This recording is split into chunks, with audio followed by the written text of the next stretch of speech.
Hello and welcome to History at Night. There is a place in southern Mexico where the jungle grows so thick and so tall that even the light has trouble reaching the ground. The canopy closes like a ceiling. The roots of ancient trees split stone, the way water splits rock, slowly, patiently, without asking permission.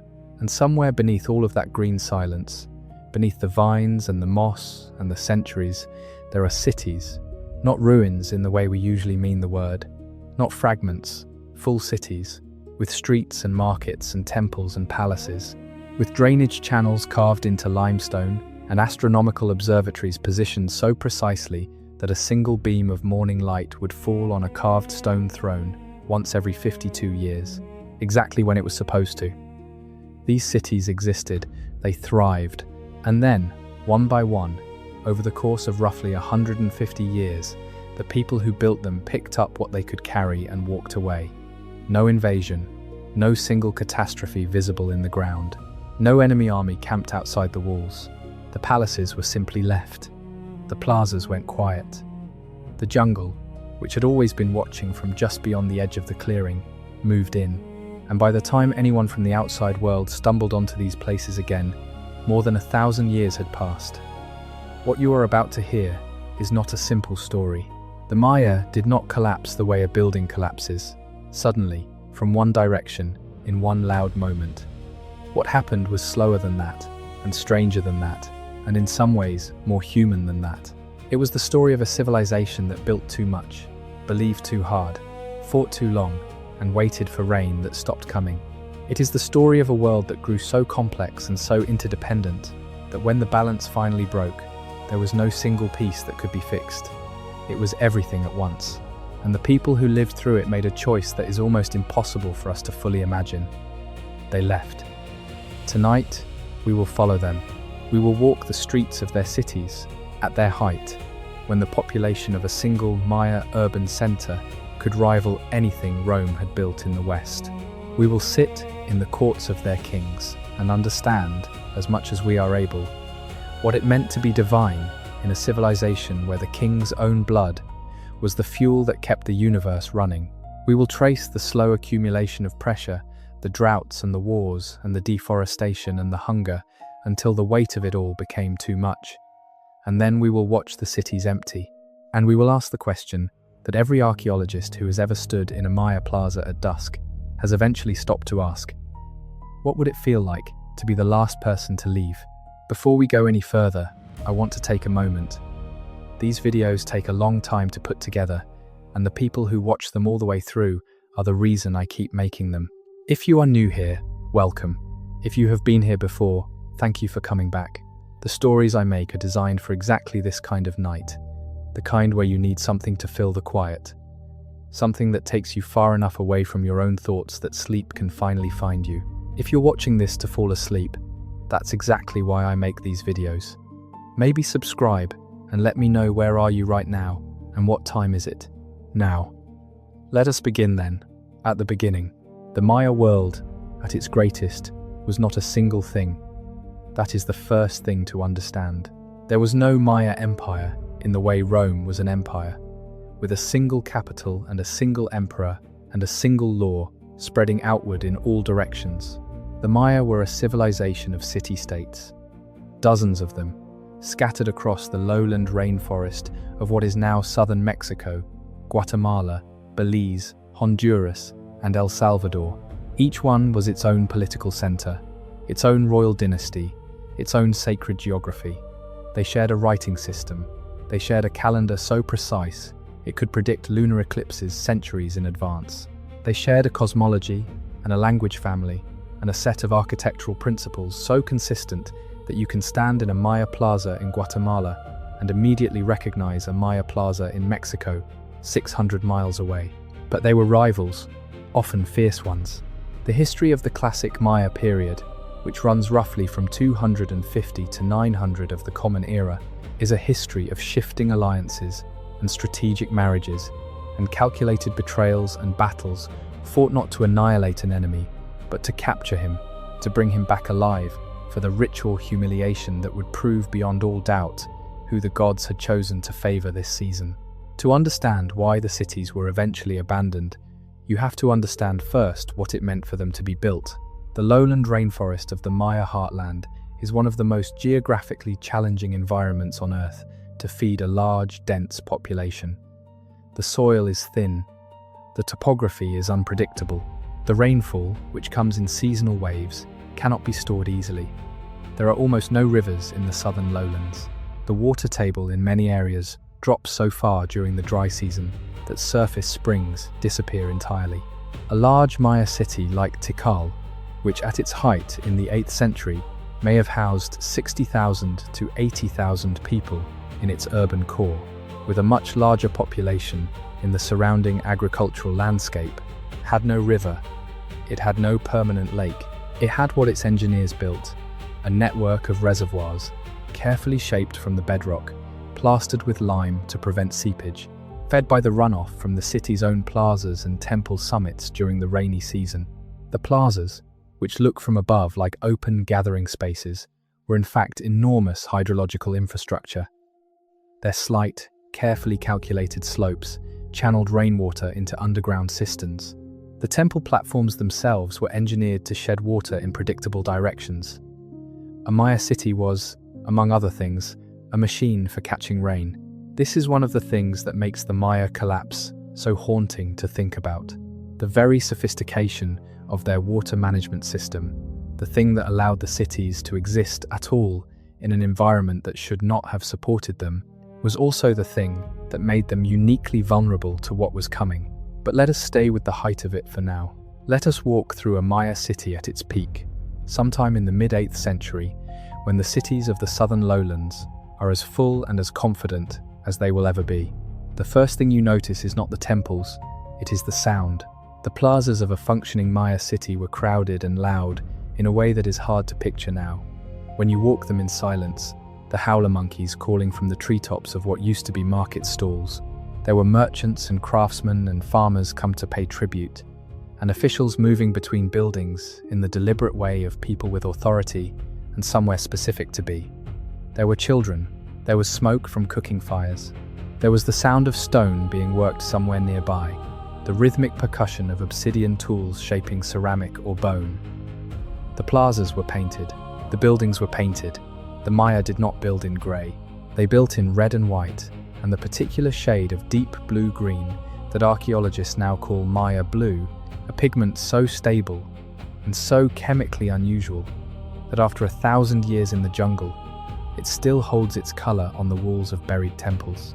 Imagine a city that looks, from a distance, the way a coral reef looks underwater, vivid, almost impossibly alive. At the centre of it all, rising above the canopy, would be the Great Temple Pyramids. These are the structures that still define the Maya landscape. The stepped platforms climbing 40, 50, 60, 70 meters into the sky, their summits occupied by small stone temples with the characteristic roof combs, the tall decorative stone fins that give Maya temple summits their distinctive silhouette. To stand at the base of one of these structures and look up is to immediately understand that they were not built only to be useful, they were built to be seen, to be visible from a distance that communicated power in terms that needed no translation. When Tikal was at its height, its Great Temple 1, built around the year 730, rose so high above the jungle floor that it could be seen from 20 kilometers away. And at its summit, in the small vaulted chamber behind the roof comb, was the tomb of a king known to archaeologists as Jasor Chan Kawil, placed there at death with offerings of bone and jade and the kind of painted pottery that recorded the stories of the underworld. He had won the greatest military victory in Tikal's history, defeating the rival superpower of Calakmul at the Battle of Tonnenar in 695. They built a mountain over him. They built a mountain so tall that you could stand at the summit and see, on a clear morning, the tops of the Calakmul temples 60 kilometers to the north. Power made visible. Power that outlasted the man by 13 centuries and is still, right now, towering over the northern Guatemalan jungle in the early hours of the morning when no tourists are there and the bats are still wheeling around the roof comb in the dark. The kings of the Maya city-states were not simply political leaders in the way we use that term. They were divine intermediaries. The title carried by each Maya king, the Kuhul Ajor, or Holy Lord, expressed something essential about the relationship between the ruler and the cosmos. The king was not a god exactly, but he was the point of contact between the human world and the divine world. His body was the site where that contact was made, and the most direct, most irreducible way he made it was through his own blood. The ritual of royal bloodletting is one of the most documented and most extraordinary aspects of classic Maya royal ideology. We know about it not from speculation, but from the monuments the Maya themselves carved and painted. We know it from the lintels at Yaxchilan, where a queen named Exoc is depicted drawing a thorn rope through her own tongue, catching the blood in a bowl lined with bark paper, preparing it for burning so that the smoke, mixing with her blood, would carry the petition upward into the divine realm. We know it from the Bonampak murals, where the entire wall of the throne room is covered in a painted scene of ritual and war and sacrifice, so detailed that archaeologists can identify the species of the feathers worn by the figures in the procession. These were not symbolic acts. They were the fundamental technology of Maya governance. The king bled so that the gods would respond. The gods responded, the rains came, the corn grew, the people ate. As long as the system worked, as long as the rain came on schedule and the corn grew, and the tributaries paid their debts, the divine king was the proof of himself. He was the evidence that the bargain was intact. But the system only worked in one direction. When the rain stopped, the king had no way to explain the failure that did not also explain the failure of himself. The foundations of the classic Maya achievement were not built in a single generation. The classic period, which runs from roughly 250 to 900 of the Common Era, was the culmination of a much longer process of cultural and political development that archaeologists call the pre-classic period, which began with the first agricultural settlements in the Maya lowlands sometime around 2000 BCE and extended through the early centuries of the Common Era. Understanding the pre-classic gives the classic period its full depth, because many of the most distinctive features of classic Maya civilization, the calendar, the writing system, the tradition of monumental architecture, the ideology of divine kingship, had already emerged in recognizable form before the classic period began. The middle pre-classic Maya, living in agricultural villages and beginning to build the first small platform mounds that would eventually evolve into the great temple pyramids of the classic period, were already using a version of the calendar. The 260-day ritual calendar that was central to Maya religious and agricultural life throughout the classic period appears to have been in use, in some form, since at least the first millennium BCE. How early the long count calendar, the great linear count of days from the mythological creation point, was developed is a subject of ongoing debate, but dated monuments from the late pre-classic period, before the classic period technically begins, show that the tradition of carving stone monuments with dated inscriptions was already established. The site of El Mirador, deep in the northern Petén of Guatemala, gives us our clearest picture of what late pre-classic Maya civilization looked like at its most ambitious. El Mirador was an enormous city, covering an area of roughly 26 square kilometers, with a central complex of monumental architecture that rivals anything the classic period produced. The Danta Pyramid at El Mirador, part of a massive triadic temple complex, is one of the largest pyramids ever built anywhere in the world by volume, exceeding Tikal's Temple 1 by orders of magnitude.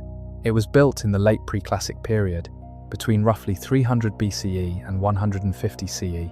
The city was connected to other late pre-classic centers by a network of raised stone causeways, the same kind of infrastructure that the classic period cities would later develop and expand. El Mirador was, in every sense that matters, a great city, and it was abandoned centuries before the classic period reached its height, for reasons that archaeologists are still working to understand. The abandonment of El Mirador and the collapse of the broader, late pre-classic fluorescence is one of the most interesting precursors to the classic collapse.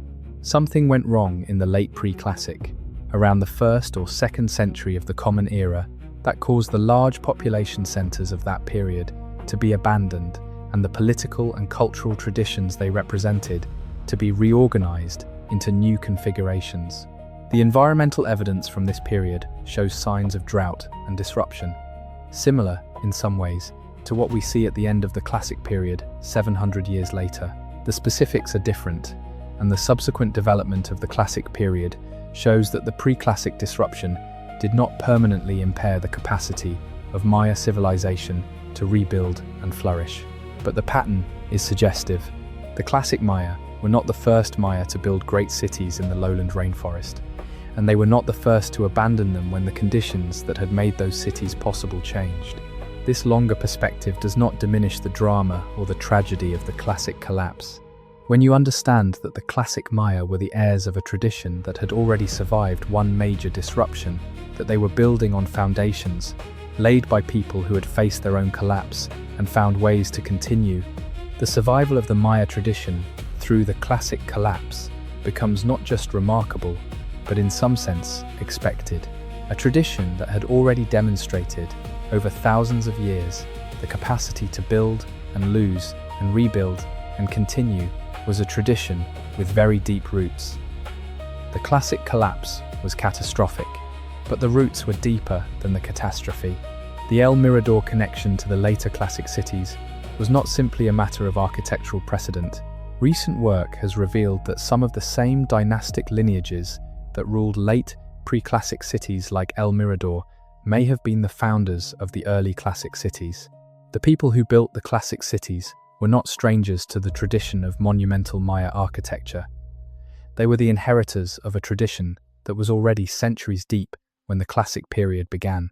The Classic achievement was extraordinary, but it stood on foundations laid before it by people whose names we do not know and whose monuments have been so thoroughly reabsorbed by the jungle that we are only now beginning to understand their scale. The El Mirador platform alone moved a volume of stone and fill roughly equivalent to the Great Pyramid of Giza, and it was constructed not by one generation but by many, each one adding to the work of those before it, each one demonstrating in labor and stone the continuity of the tradition they were part of. When the Classic period ended and the cities fell silent, this was not the first time the Maya tradition had gone through such a disruption. The tradition was older than the cities. It would prove to be more durable than they were. The calendar the Maya used to track all of this is worth pausing on, because it tells you something important about how they understood their place in time. The Maya did not have one calendar. They had several, interlocking, running simultaneously like gears inside a single mechanism. The most important for ordinary life was the combination of a 260-day ritual calendar and a 365-day solar calendar, which together created a 52-year cycle called the calendar round. Every 52 years, the same combination of dates in both calendars would recur. That was one unit of Maya time. But for historical records, they used a much longer system called the long count, which measured the number of days elapsed since a mythological creation point that corresponds to the 11th of August in 3114 BCE on our calendar. A Maya date, carved in stone, gave a precise position in this enormous, continuous count of days. A stela erected at Copán, for example, might record a date with precision down to the individual day within a cycle of millions of years. This is not the calendar of a people who thought the world was small or time was short. This is the calendar of people who believed they were inside a vast and precisely ordered machine, and that their job was to maintain the harmonics of that machine through ritual action across an almost unimaginable span of time. Which makes what happened next all the more devastating, because the machine broke, not in one day and not because of one thing, but it broke. But before we reach the wars, we should spend more time inside the city at its height, because the wars make more sense when you understand what there was to fight over. What the cities of the Classic Maya contained was not simply people and stone. They contained an economy of extraordinary sophistication, one that connected the highland jungle of southern Mexico to the Caribbean coast, to the Gulf of Mexico, to the Yucatan Peninsula, in a web of exchange that moved goods, our ideas, and people across hundreds of miles. The obsidian trade is one of the best windows into this economic world. Obsidian is a volcanic glass that fractures with a sharpness that no other naturally occurring material can match. A properly knapped obsidian blade is sharper than a modern surgical scalpel, and it holds its edge through the kind of sustained use that would dull a steel knife in minutes.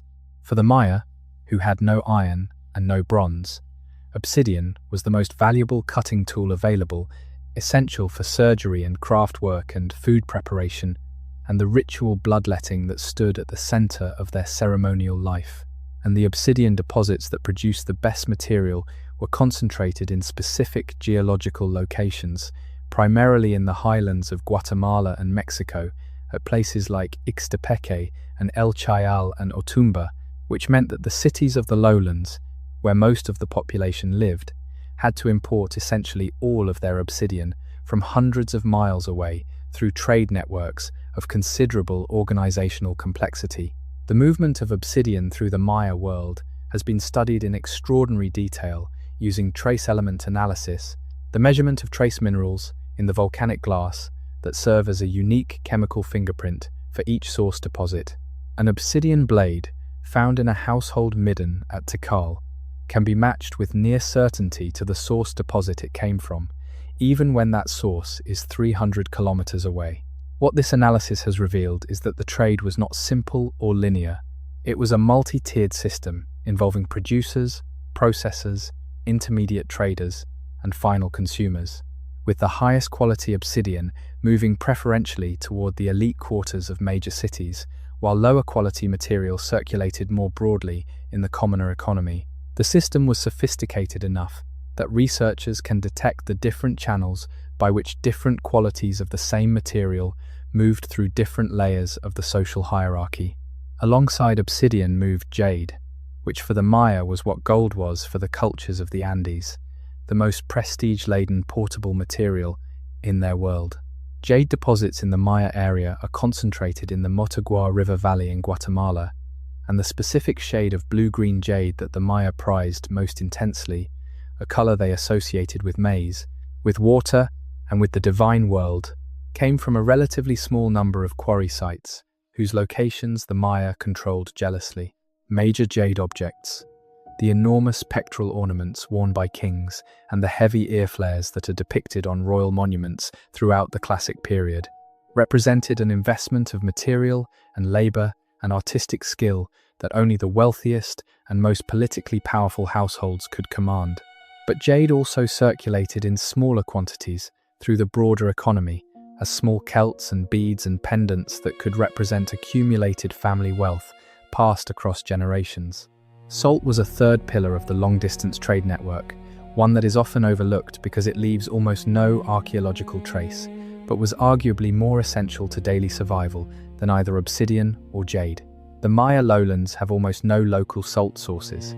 The human body requires salt to function, and in a hot tropical environment where people are working hard and sweating constantly, the need for dietary salt is not trivial. The primary source of salt for the classic Maya lowlands was the coast of the Yucatan Peninsula, where evaporitic salt flats allowed the production of salt on an industrial scale. The movement of that salt inland, up into the forested lowlands where the great cities were, was one of the organizing challenges of the entire Maya economy, and one of the reasons that controlling trade routes had such direct military and political significance. The people who moved these goods through the Maya world were specialists. The Maya had merchants, though how they were socially organized and what status they held in the rigidly hierarchical classic Maya society is still debated among scholars. What is clear from the material record is that the movement of high-value goods over long distances was not a casual or informal activity. The standardization of certain goods, the way that obsidian blades of specific dimensions appear in caches throughout the Maya world, or the way that certain ceramic forms are found in identical versions at sites hundreds of kilometers apart, implies organizational capacity that goes well beyond individual entrepreneurship. There were institutions, or something very much like institutions, coordinating this exchange. The city was also home to artisans, whose skills were so specialized and so dependent on the accumulated knowledge of generations that they could not easily be relocated or replicated. The Maya artists who produced the extraordinary painted ceramics of the classic period, the so-called codex-style vessels with their complex mythological scenes painted in fine-line black on cream slip, were operating within a tradition of technical knowledge that had been built up over centuries. The pigments they used, the slips they applied to the surface of the vessel before painting, the firing temperatures that produced the characteristic finish, all of this required mastery of a body of practical knowledge that took years to acquire, and that was passed on through apprenticeship relationships within workshops. When a workshop was disrupted, when the master died or fled, or the workshop was destroyed, that body of knowledge was at risk. It could not be quickly reconstructed from first principles. You had to learn it from someone who had already learnt it. This is one of the underappreciated dimensions of the classic Maya collapse.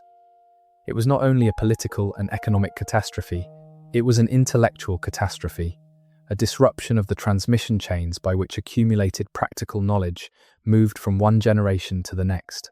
The Maya artistic tradition did not simply pause during the collapse and resume afterward.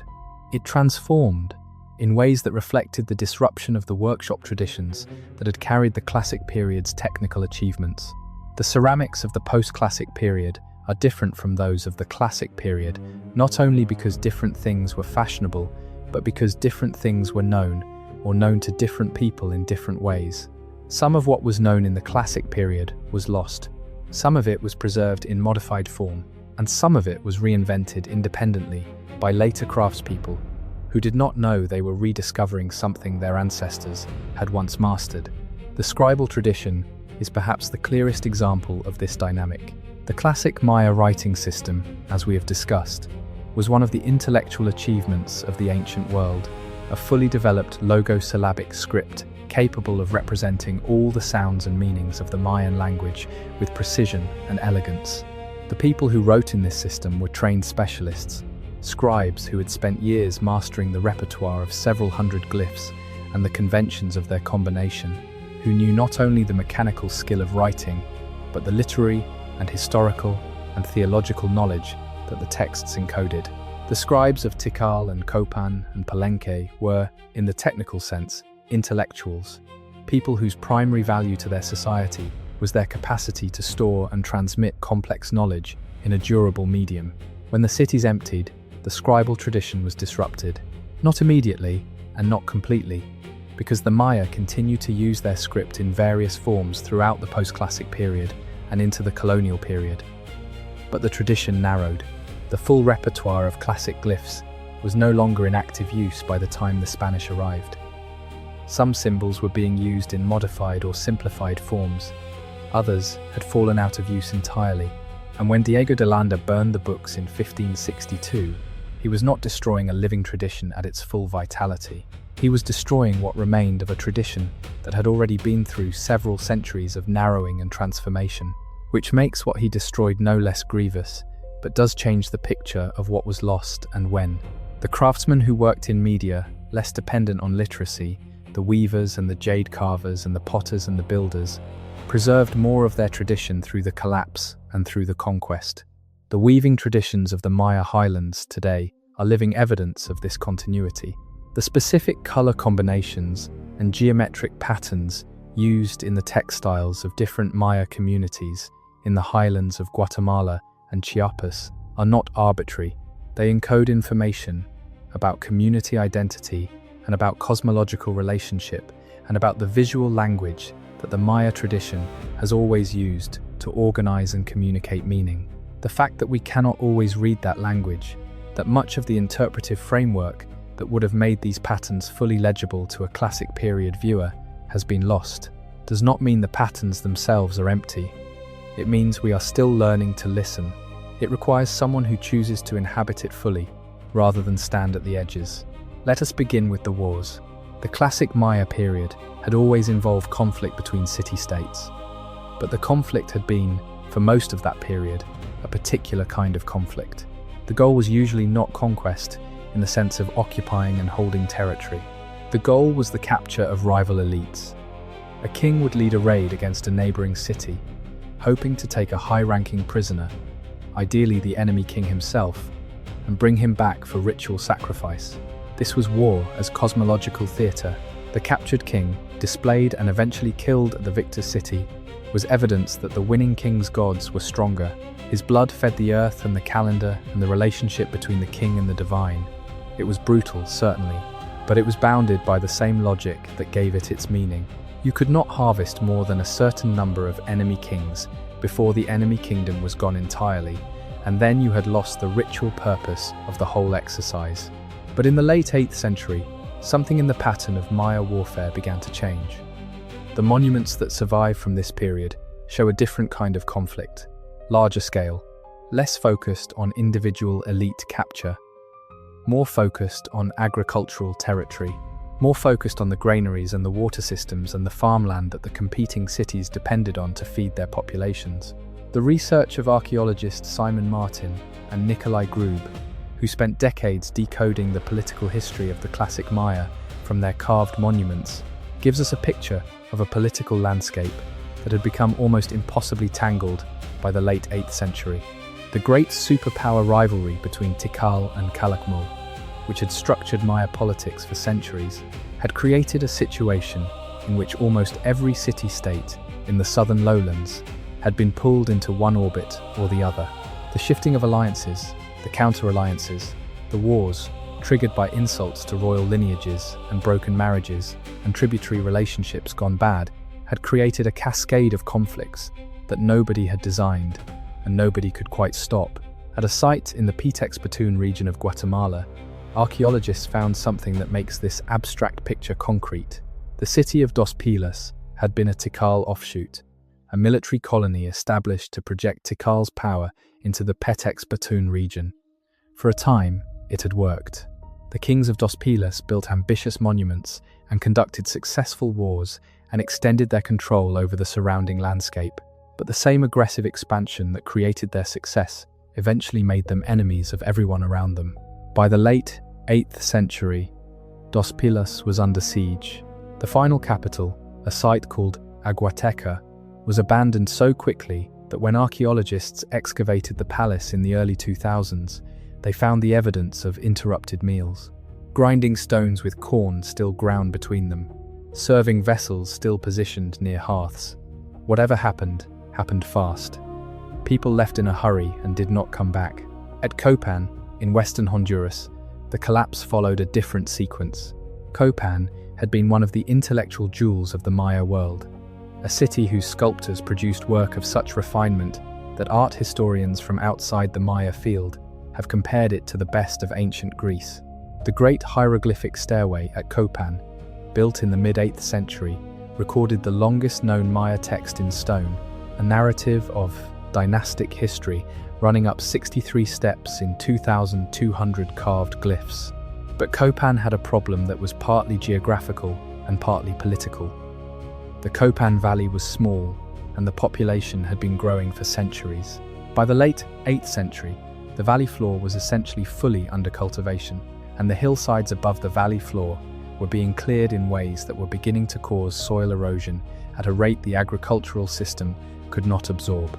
The city was, in a very literal sense, eating itself. The last dated monument at Copán was carved in 822 of the Common Era. After that, silence. Palenque, which had produced some of the most beautiful architecture and the most sophisticated philosophical texts in the Maya world, fell silent even earlier. Its last monument dated to 799. Tikal, the greatest of the southern lowland cities, the one that had been at the center of Maya politics for 600 years, carved its last monument in 869. And then, one by one, the voices went quiet. The tradition of raising dated stone monuments, which had been one of the defining markers of classic Maya civilization for centuries, simply stopped. Not all at once, across the entire Maya world. The northern cities of the Yucatan Peninsula, places like Uxmal and Chichen Itza, continued, and in some cases, flourished for centuries after the southern collapse. But in the southern lowlands, in the heartland where the classic Maya achievement had been most fully realized, the silence spread like the dark in the late afternoon, from one end of the forest to the other. Palenque deserves more than the passing mention I gave it earlier. Of all the cities of the classic Maya world, Palenque is the one that most consistently produces in visitors. something close to the feeling the Maya scholars call the ineffable, the sense that you are in the presence of something that exceeds ordinary categories. The site sits on a long shelf of limestone in the hills of Chiapas, at the edge where the flat coastal plain of the Gulf of Mexico begins to rise into the highlands. The combination of geology and climate gives Palenque a quality of moisture that is almost unusual among Maya sites. The whole complex surrounded by jungle, so densely green and so persistently damp that the stone seems to perspire. Waterfalls fall from the limestone cliffs behind the city. Underground streams run through tunnels beneath the palace complex, channeled and managed by engineering as deliberate as anything above ground. The site was ruled in the 7th century by a king whose name translates roughly as Shield of Tikal, known to modern Maya scholars simply as Tikal the Great. Tikal came to the throne as a child in the year 615, and he ruled Palenque for 68 years, dying in the year 683, at a very old age by any standard. His was a reign of extraordinary artistic and intellectual productivity. The buildings constructed during his reign and during the reign of his son Can Balam, who followed him, represent what many scholars consider the finest flowering of Maya architectural and sculptural achievement. The stucco reliefs that once covered the piers and walls of the palace structures were painted in brilliant color. The text panels in the Temple of the Inscriptions, the great funerary pyramid built for Tikal himself, contain the longest single carved inscription in the Maya world, a political and dynastic history that reaches back through generations of Palenque kings and connects the current royal lineage to the mythological origins of the cosmos itself. In 1952, a Mexican archaeologist named Alberto Ruiz Luillier noticed that the stone floor of the temple, at the summit of the Temple of the Inscriptions, had a series of holes in it that were plugged with stone stoppers, an unusual feature for which he had no ready explanation. When he directed his team to lift the floor slab, they found beneath it a rubble-filled stairway descending into the pyramid. The descent took 4 years of excavation to complete, clearing the rubble that filled the stairway to prevent access. At the bottom of the stairway, 9 meters below the base of the pyramid and 25 meters below the temple summit, they found a sealed chamber, and in the chamber was a sarcophagus, a single enormous stone, carved from a block of limestone weighing 20 tons, its lid covered in one of the most extraordinary pieces of Maya relief sculpture ever found. The lid shows a human figure, now known to be Tikal himself, falling backward into the open jaws of the underworld, surrounded by the world tree that connects the 3 cosmic realms, with the Quetzal bird of the heavens perched at the top. The interior of the sarcophagus contained the skeleton of an old man whose teeth matched the age we know from the inscriptions for Tikal at his death. His body had been covered in jade, the jade of divinity and of maize, and of the promise of resurrection. Tikal's tomb is one of the most spectacular archaeological discoveries of the 20th century, and not only because of its contents. The discovery changed how scholars understood Maya pyramids. Before Ruiz Luillier's discovery, the conventional wisdom was that Maya pyramids, unlike Egyptian pyramids, were not primarily funerary monuments.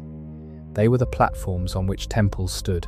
The discovery that Palenque's greatest pyramid contained a royal tomb at its core, a tomb that had clearly been planned from the beginning as the pyramid's purpose, rather than added afterward, forced a reconsideration of the entire tradition of Maya monumental architecture. How many of the great pyramids at Tikal and Calakmul and Copán and elsewhere were similarly built around the expectation of a royal burial, the monument designed from the moment of its conception to house a specific person who would be interred in it at death? The answer, subsequent work has shown, is many of them. The pyramid is not a platform for a temple. The temple is the marker on top of a mountain of stone built to house a god. The great temples of Palenque were abandoned in the late 8th century, like those of most other southern lowland cities.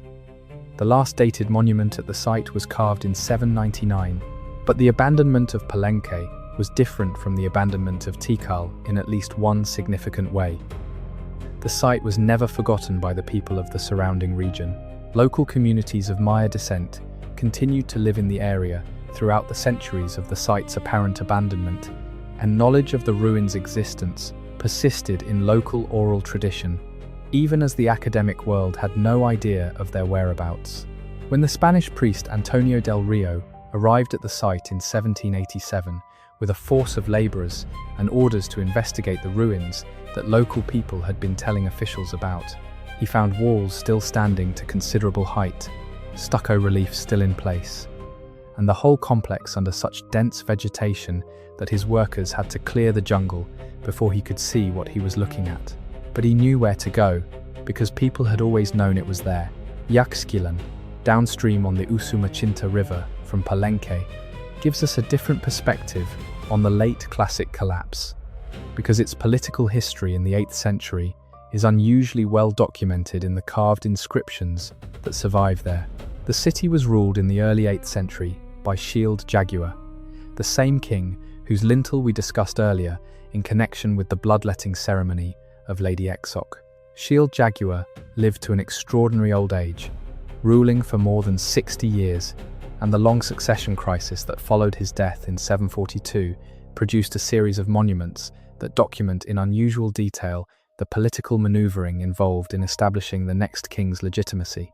His son, Byrd Jaguar the Great, who eventually consolidated power and ruled from the 750s through the 770s, invested enormous resources in the construction of new buildings and the carving of new monuments, in part because the circumstances of his succession were sufficiently ambiguous that the visible demonstration of royal legitimacy mattered more than it would have for a less contested heir.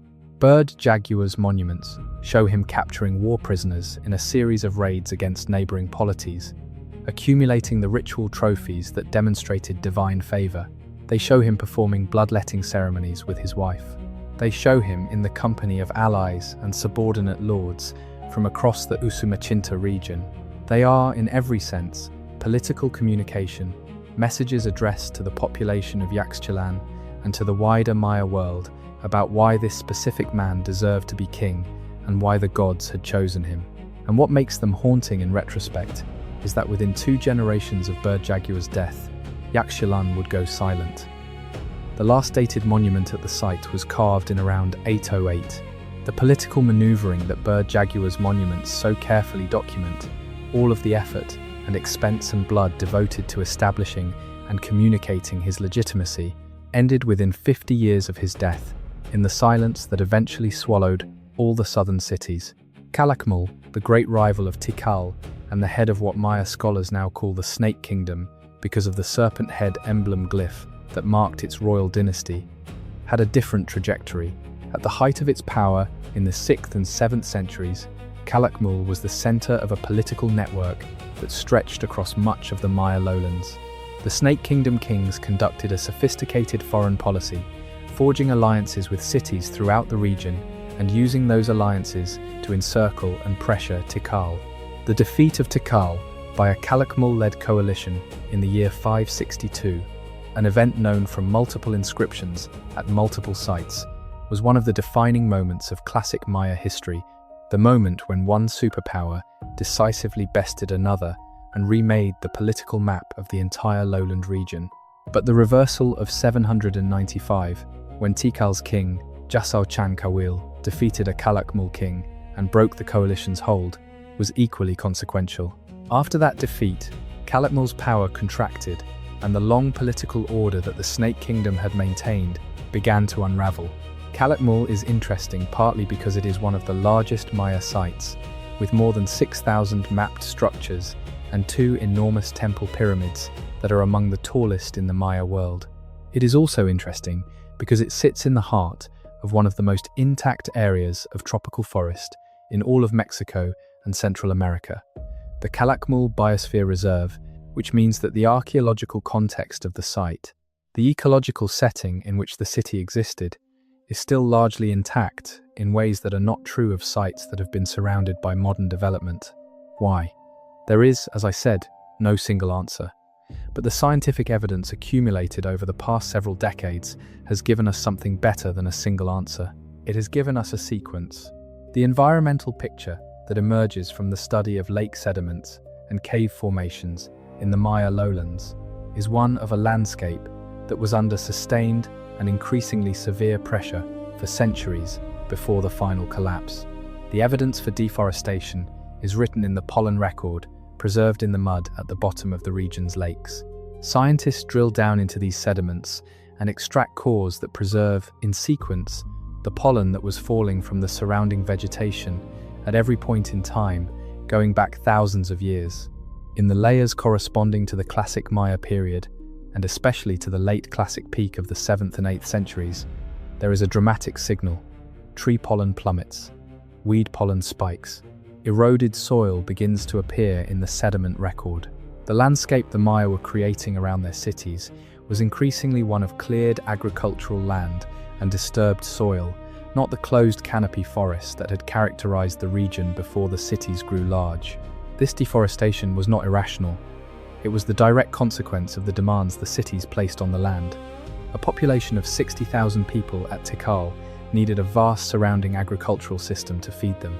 Every temple built in the Maya lowlands required enormous quantities of lime plaster, because the Maya built not in unadorned stone, but in stone covered in thick, brilliantly white lime stucco. And producing lime plaster required burning limestone, and burning limestone required enormous quantities of wood fuel.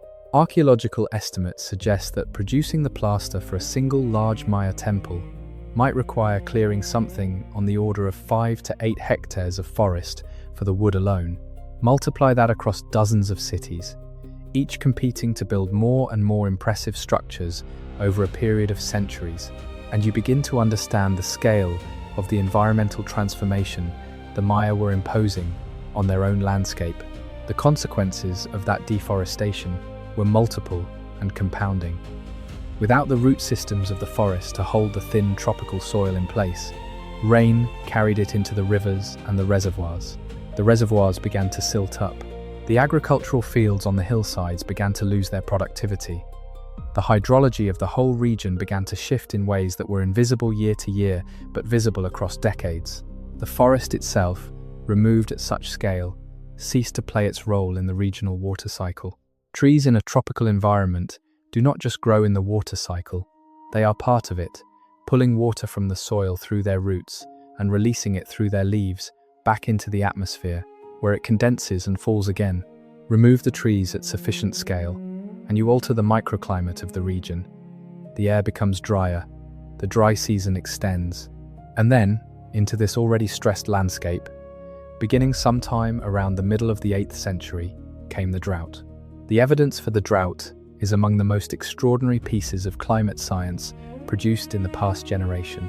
Researchers studying speleothems, the mineral formations that grow in caves when water drips through limestone, have been able to extract a record of annual and even seasonal rainfall going back thousands of years.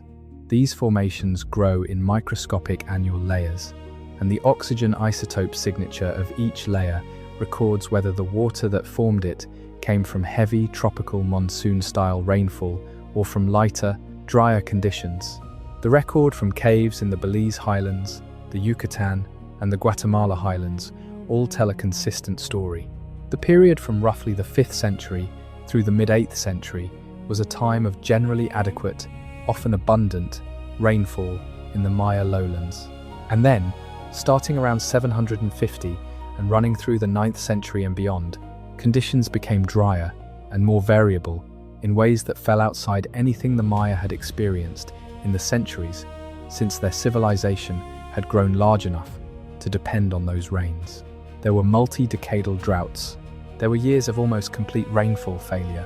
For a civilization built on the expectation of seasonal rain, dependent on reservoirs that had to be refilled every year, growing corn that needed consistent moisture at specific moments in the growing cycle, this was not an inconvenience. It was an existential crisis. A city like Tikal, with its engineered reservoir system, might have had perhaps 18 months to 2 years of stored water under normal conditions.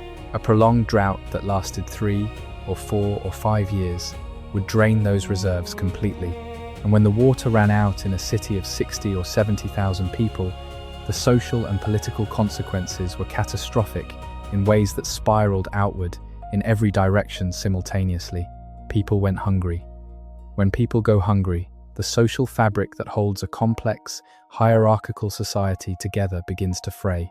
The tributaries who had been bringing food to the city stopped bringing it because they had none to spare. The farmers who had been sustaining the city's elite began to feed their own families first, or to scatter into the countryside looking for places where the soil was not yet exhausted. The Ringse, the royal court, dependent on tribute and on the loyalty of a population that believed in its divine mandate, found itself with fewer and fewer resources to distribute, fewer and fewer favors to grant, fewer and fewer ways to demonstrate that the cosmic bargain was still intact. And this is where the wars came back in, more destructively than before. When cities under resource stress compete with neighboring cities under equal or greater resource stress, the restraint that had characterized earlier Maya warfare dissolves. The capture of a rival king becomes less important than the seizure of his granaries. The ritual boundaries of conflict blur. Populations that had lived for generations in a relationship of cautious competition began to experience something more desperate and more total. The archaeological record of the late classic collapse period shows a significant increase in skeletal trauma consistent with violent death. It shows the construction of emergency fortifications around city centers that had previously been open. It shows the abandonment of agricultural infrastructure in areas that had been continuously farmed for centuries. The sudden ending of the kind of long-term investment in soil management that only makes sense if you believe the future is going to resemble the past. And through all of this, the kings kept performing their rituals. The bloodletting continued. The astronomical observations continued. The calendar kept turning. But the prayers were not being answered. The rain did not come, or when it came wrong, too little, or too late, or in the wrong season. The divine king stood at the summit of his temple with his offering, and the sky remained closed. And in a civilization where the king's ability to communicate with the gods was not a metaphor but the actual operating system of governance, an unanswered prayer was not a spiritual problem. It was a political crisis. There is a concept in political science called legitimacy, the quality that makes people accept authority not because they have to, but because they believe in it. Maya kingship was one of the most elaborate and comprehensive legitimacy systems ever constructed by a human society. The king's divine mandate was written in stone and carved in blood and recited in the ritual performance of every major public ceremony. But legitimacy is not a thing you can store. You cannot stockpile it the way you can stockpile corn. It has to be renewed continuously by demonstration. And when the demonstrations stopped working, when the rituals were performed and the rains still did not come, when the enemies were still attacking and the fields were still failing, the legitimacy of the divine king began to drain away faster than the water in the reservoirs. Imagine the position of someone living in, say, Tikal, in the year 850. The great temples built by the hero king Jasar Chan Kawil and his successors still dominate the skyline. The hieroglyphic stairway at Copán, 600 kilometers to the east, has not been visited in a generation. The markets are thin. The reservoir that usually covers the northern part of the plaza drops lower every dry season and does not come all the way back in the wet. The last stela was erected 11 years ago. There are stories from travelers about cities to the south where entire neighborhoods have been empty for a decade. People have been leaving, first the ones with family elsewhere, then the ones with nothing to lose, then the farmers in the outer rings of the city's agricultural zone, the ones who were always furthest from the center and closest to the option of simply walking into the forest and not coming back. The elite who remain are doing what elites always do in contracting systems. They are competing more fiercely among themselves for a shrinking pool of resources. The construction projects that used to require the labor of thousands have stopped, not because anyone decided to stop them, but because the workers are gone and the tribute is gone and there is nobody left to organize it. The forest, which was always there just beyond the edge of the cleared land, has already reclaimed a ring of abandoned farmland around the outer edge of the urban area. The city is getting smaller from the outside in, and in the royal compound at the top of the central Acropolis, the king, whoever he is at this point in the sequence, is facing a question for which his entire civilization has not prepared him. What do you do when the system no longer works? Some kings tried harder. There is evidence in the late classic period of what archaeologists call intensification, the escalation of ritual performance as a response to crisis. More elaborate monuments at smaller sites, more frequent sacrifices, more complex astronomical observations, as if some new alignment of the stars might unlock what the old ones could not. More. When you believe in the system and the system is not working, the instinct is to do the thing more, not to stop doing it. But there comes a point where more becomes impossible, where the resources for the ritual are gone, along with the resources for everything else. And then the choice becomes simpler. Stay in a city that is dying, or leave. Most people left. The Great Exodus from the southern lowland cities is one of the most dramatic demographic events in pre-Columbian history. The population of the southern lowlands, which may have reached 10 to 12 million people at the peak of the classic period, had collapsed to perhaps 800,000 by the 11th century. That is a loss of more than 90%. Some of that loss was to hunger and disease and warfare, but most of it was migration. The Maya did not die. They moved northward into the Yucatan Peninsula, which remained wetter and more productive, and where the cities of the terminal classic and early post-classic periods were actively growing even as the south fell silent. Into the highlands of Guatemala, where populations persisted and even expanded. Into the forests themselves, where smaller and more mobile communities could survive in ways that a great urban center could not. What did it look like to leave a city like Tikal? We do not have diaries from this period. We do not have the letters of Maya citizens describing their decision to go. What we have is archaeology, and archaeology is the record of what people left behind, which is almost everything. The things you carry when you leave a city in crisis are the things that fit in a bag or a basket or on your back. You take your obsidian blades and your grinding stone and the seed corn you have been keeping for next year's planting. You take the jade ornaments that represent your family's accumulated wealth. You take the things you cannot live without, and you leave the things that no longer matter when the future is somewhere else. The elaborate painted pottery, the inscribed stone monuments, the plastered floors of the palace, the reservoirs, the temples. You leave the city itself, because cities are not something you can carry. The forest moved back over all of it, with a patience that is almost philosophical. First the edges of the cleared areas, where the secondary growth was already establishing itself. Then the agricultural terraces, as the stone walls lost their maintenance and began to slip. Then the plastered floors of the outer residential compounds, as the roots found the cracks between the stones and widened them. Over decades and then centuries, the trees grew taller and the temples disappeared into what looked, from the air, like hills.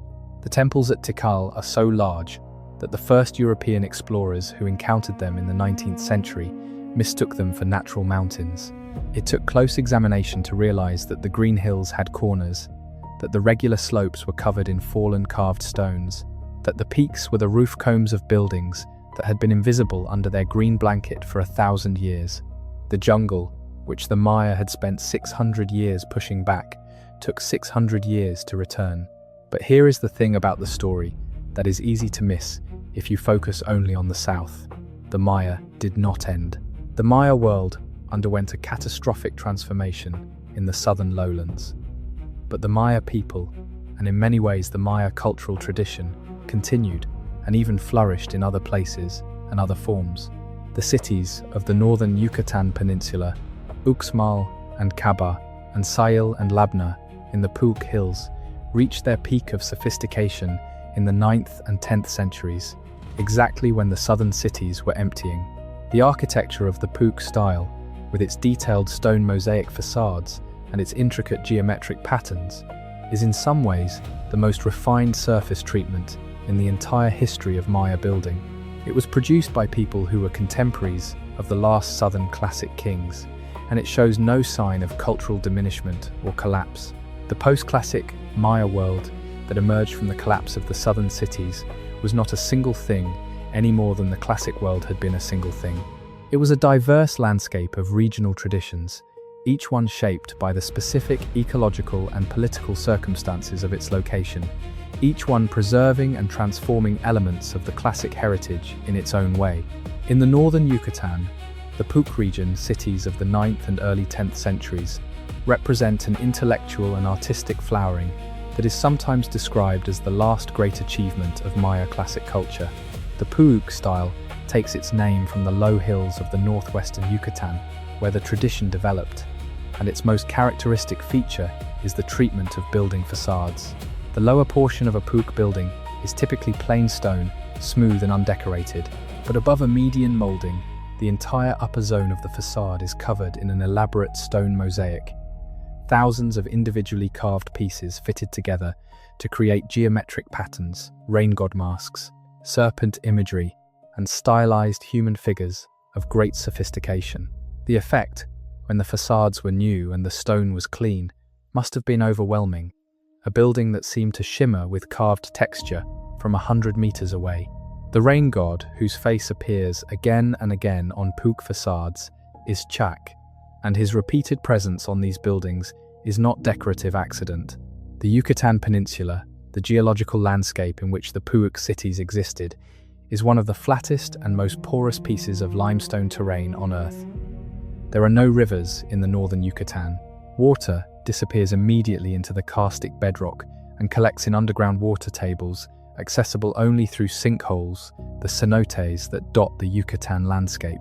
Rain collection was the only surface water available, and the Puc cities developed elaborate underground cisterns called kultuns to store the rainwater that fell on their plaster rooftops and plazas. In a landscape so utterly dependent on rainfall, the rain god was not merely a religious concern, he was an engineering necessity. The faces, carved on Puc building facades, were an argument addressed to the sky, a visual petition from a city that needed water to the divine force that controlled whether it fell. The cenotes of the northern Yucatan served functions beyond water supply. The great cenote at Chichen Itza, known as the Sacred Cenote, is a roughly circular sinkhole about 60 meters in diameter, its surface some 20 meters below the level of the surrounding plain. For centuries, the Maya threw offerings into this cenote, items of jade and gold and ceramic and rubber, and copal incense, and the evidence now makes clear: human beings. The offerings were not random.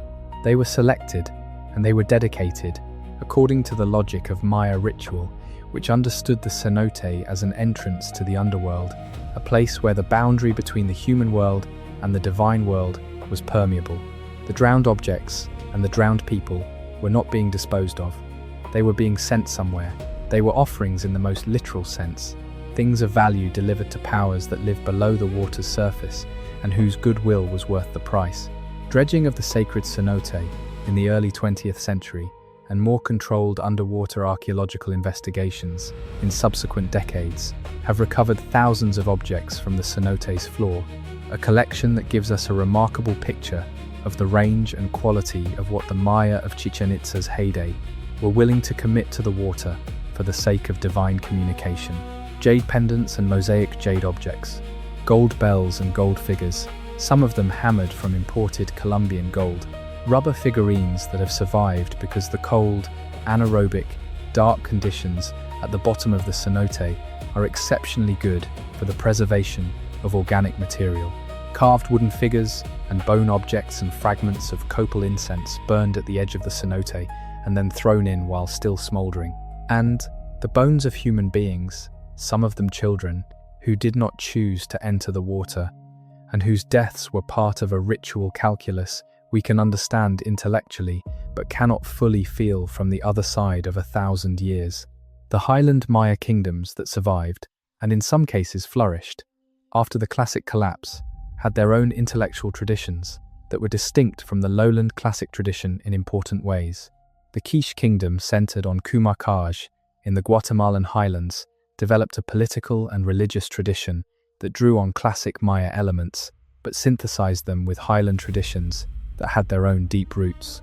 The Popol Vuh was written down in the Quiche Maya language in the mid-16th century, shortly after the Spanish conquest, by community members who were preserving knowledge that had previously been maintained in a quiche book now lost.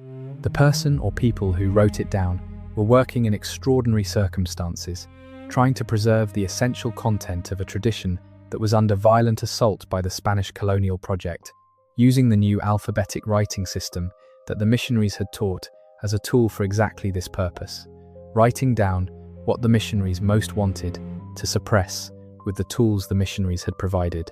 The quiche kings traced their lineage to the founding ancestors, who are described in the Popol Vuh's historical sections as having come to the highlands from somewhere to the east, crossing a great body of water and establishing the lineages that would eventually produce the kingdoms the Spanish found when they arrived. Whether this origin narrative reflects historical memory of actual migration from the lowlands during or after the classic collapse, or whether it is a mythological account of cosmological origins, or some combination of both, is a question that scholars debate. But the political function of the narrative is clear.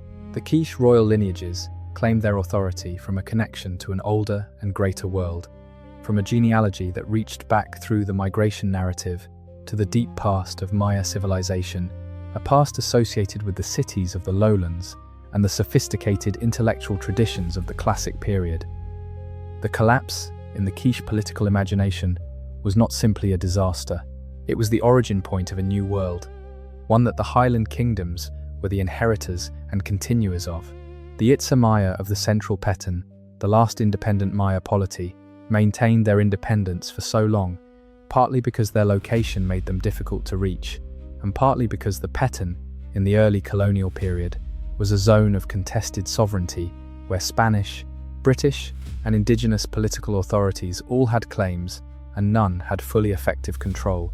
The Itza capital of Nojpeten sat on an island in Lake Petén Itza, a defensible position that had served the Itza well through centuries of political competition with their highland and lowland neighbours. When Martin de Ursua finally took Nojpeten in 1697, after a decade of diplomatic and military manoeuvring, the Spanish destroyed the Itza temples and built a church on the main island. The Itza king Canek was taken prisoner and eventually brought to the colonial capital, where he lived in captivity for years. He was the last Maya king to surrender to the Spanish colonial project, and his capture marked the formal end of independent Maya political authority in the lowland region. But the Itza people did not disappear with his capture. They continued to live in the communities around Lake Petén Itza, maintaining their language and elements of their cultural tradition through the colonial period and beyond. And Chichen Itza, the great northern city in the flat limestone plain of the central Yucatan, had a different quality from the classic southern cities entirely. It was more cosmopolitan, more connected to the Gulf Coast trade networks and to the cultural currents blowing in from central Mexico. The Great Temple of Warriors at Chichen Itza, with its hundreds of carved stone columns, bears a resemblance to the architecture of Tula in central Mexico that has fueled academic debate for generations about the nature of the connection. Whether it was trade or migration or political alliance or cultural influence, something was moving between these two worlds, and Chichen Itza was positioned at the node where it arrived in the Maya world. The city was large and powerful and cosmopolitan into the 12th and 13th centuries, long after Tikal and Copán had been quiet for 300 years. In the highlands of Guatemala, the Quiche and Cachiquel and Mam and Ixil and other Maya peoples maintained their own kingdoms and their own traditions right up to the arrival of the Spanish in the early 16th century and well beyond it. The Spanish conquest of the Maya highlands was more prolonged and more difficult than the conquest of the Aztec Empire, partly because there was no single Maya capital to take. The conquest of the lowland areas, where the classic cities had been, was almost anticlimactic by comparison, because there was nothing left to conquer. The great cities had already been empty for 600 years by the time Hernán Cortés was cutting his way through the jungle of the Petén in 1524. When he came to the general area of Tikal, he walked right past it without recognizing it for what it was. He mentioned seeing what he took to be natural hills in the distance. It was not until 1848 that John Lloyd Stevens, the American diplomat and travel writer, and Frederick Catherwood, the British artist, made their way through the jungle of Central America and began to understand what they were looking at. Stevens had an instinct that the ruins he was seeing were not the work of some lost foreign civilization, as many of his contemporaries assumed. He believed they were the work of the people whose descendants still lived in the region. He was right. When archaeologists in the 20th century began the long work of deciphering the Maya script, they were, among other things, making it possible for the first time to read the names and histories and beliefs of people whose descendants had been living in their ancestral territory continuously for the entire millennium and a half since the southern cities fell quiet. The Maya did not become a lost civilization. The story of the Maya collapse is not the story of a people who vanished. It is the story of a people who made an impossible choice and found a way to survive it. Today, there are approximately 7 million Maya people living in Mexico, Guatemala, Belize, Honduras, and El Salvador. 30 different Maya languages are still spoken. In the highlands of Chiapas and Guatemala, traditional agricultural practices, traditional weaving patterns, traditional ceremonial observances continue in communities that have maintained them for generations. The descendants of the people who built Tikal and Palenque and Copán are not museum exhibits. They are farmers and teachers and engineers and activists and poets. They are a living civilization that has endured one of the most catastrophic collapses in the history of the ancient world and kept going. Which brings us back, finally, to the question at the center of all of this. Why did they abandon their greatest cities? The honest answer is not a single cause. The honest answer is a cascade. They built cities that required extraordinary management to survive in an environment that was not designed to support them. They built those cities at a scale and a density that put severe pressure on the resources of the surrounding landscape. They built them in an era of generally favorable climate that ended. They organized their political systems around divine kingship, which tied the legitimacy of governance to the ability of individual kings to maintain cosmological order, which meant that when nature stopped cooperating, the entire political system lost its foundation simultaneously. They fought wars that were appropriate to a world of adequate resources and became catastrophic in a world of scarcity. They deforested their landscape in ways that made their already precarious hydrological situation worse. And then the droughts came. Not for a year or 2 years, but for decades.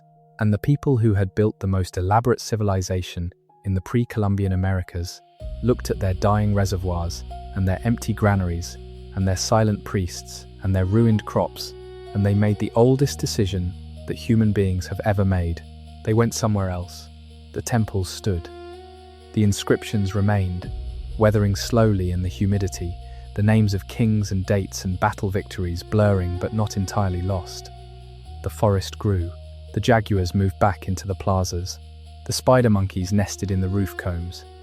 The bats colonized the dark interiors of the vaulted chambers. And somewhere in the forest, a family walked north with their grinding stone and their seed corn and whatever else they had managed to carry. And they found a place where the soil was not yet exhausted, and the water was closer to the surface, and the trees were still tall enough to shade the first year's planting, and they built something small, and then a little larger. And they kept the calendar, because the calendar did not require a temple. It required only memory. And they kept the stories, because the stories did not require a city. They required only someone to tell them, and someone to listen. The cities they left behind are still there. Partially excavated, partially mapped, still revealing new things every year.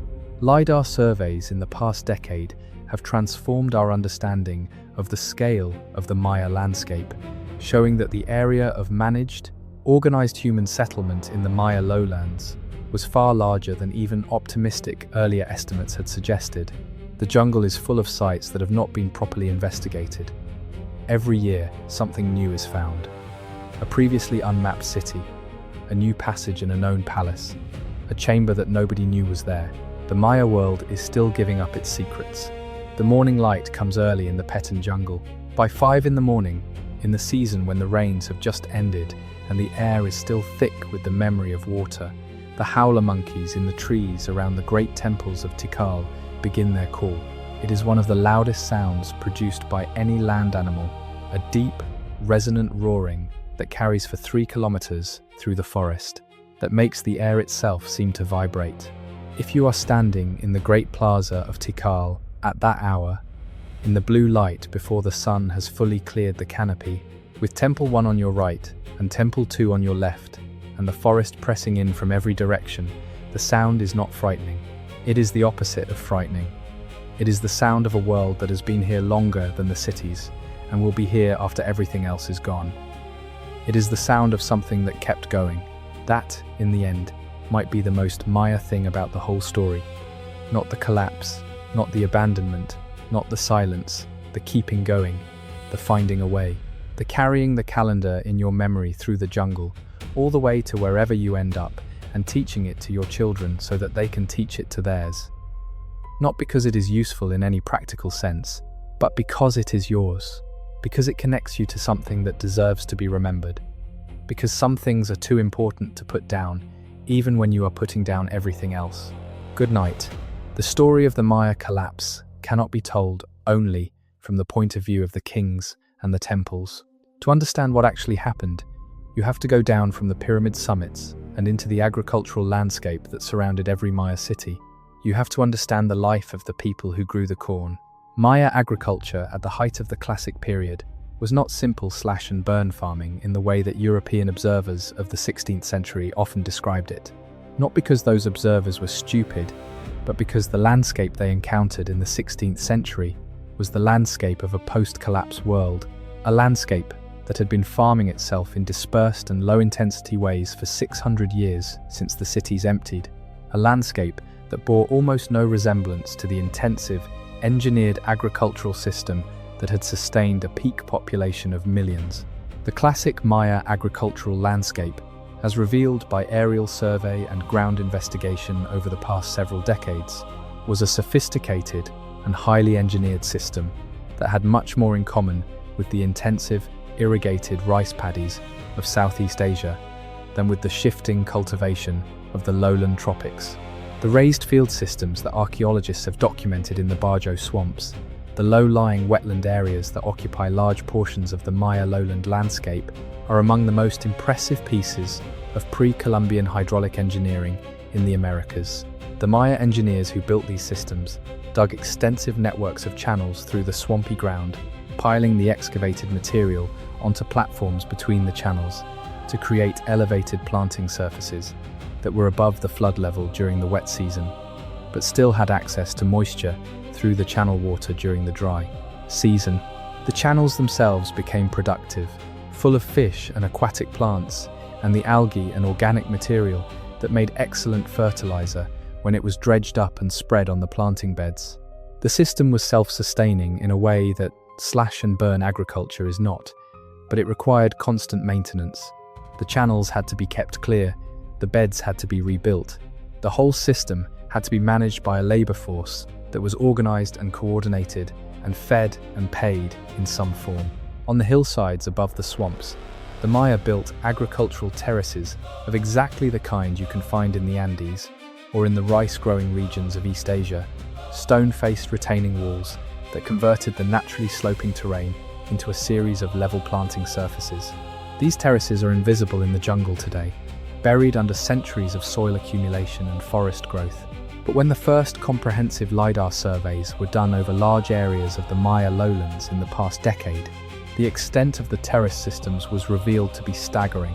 The hillsides around many of the large Maya cities were terraced from the valley floor to the ridgeline, an agricultural engineering project that represented the accumulated labor of generations and that produced a landscape almost entirely reshaped by human intention. What this tells us about the Maya collapse is important. The agricultural system that fed the classic Maya cities was not a natural system. It was a built system, and like all built systems, it required ongoing investment to maintain. When the social organization that coordinated that maintenance broke down, the system did not simply continue at reduced efficiency, it collapsed rapidly. Terrace walls without maintenance begin to fail within years. Once a terrace wall fails, the soil behind it slides down the slope. The terraced field becomes unusable, and the erosion it produces silts up the channels and reservoirs below. The raised field systems, without the labor to keep the channels clear, revert to swamp within a decade. And once a swamp, they are not recoverable without a workforce to re-excavate the channels, which requires the social organization to coordinate that workforce, which requires the surplus food that the fields were supposed to produce. The collapse becomes a feedback loop. This is one of the reasons the Maya collapse, once it began in earnest, moved so quickly. The agricultural system that had sustained the cities for centuries was highly productive at its peak, but deeply fragile at its margins. It depended on a continuous cycle of investment and maintenance that was only possible when the social system was functioning well enough to mobilize the necessary labor. And the social system that mobilized the labor depended on the agricultural surplus that the labor produced. When the rainfall failed and the surplus shrank and the political conflicts intensified and the labor that might have maintained the agricultural infrastructure was redirected toward defense or ritual or simply toward survival, the system began to contract faster than it could be repaired. There is something in this pattern that feels relevant to the present, though the present is a subject for another night. What matters here is the texture of it, the way that complex, high-functioning systems can carry their failure condition inside them from the beginning, invisible, until the moment when the conditions that had been keeping the failure condition in check shift just enough. The Maya did not build a flawed civilization.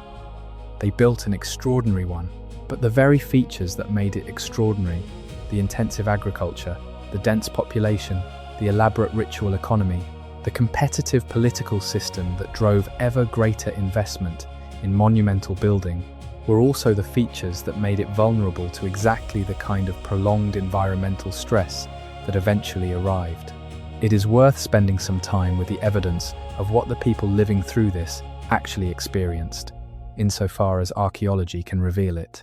At Copán, researchers have been able to examine a large sample of skeletal remains spanning the entire sequence of the city's occupation, from its early growth in the 4th and 5th centuries, through its peak in the 7th and 8th centuries, and into its final decline. The picture that emerges from this physical evidence is striking. At the height of Copán's prosperity, in the 7th century, the skeletal health of the population was relatively good by the standards of the ancient world. Growth arrest lines in the bones, which indicate periods of nutritional stress during childhood, were present but not unusually frequent. Dental health was reasonable.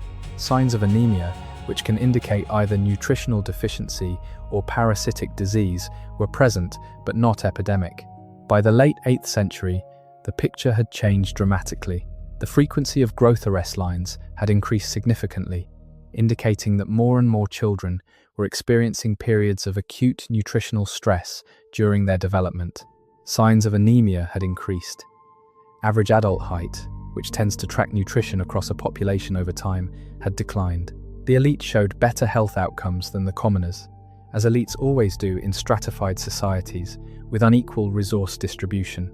But the health gap between elite and commoner had widened significantly, suggesting that whatever resources remained were being channeled increasingly toward the top of the hierarchy rather than distributed through the broader population in the way they had been at the city's height.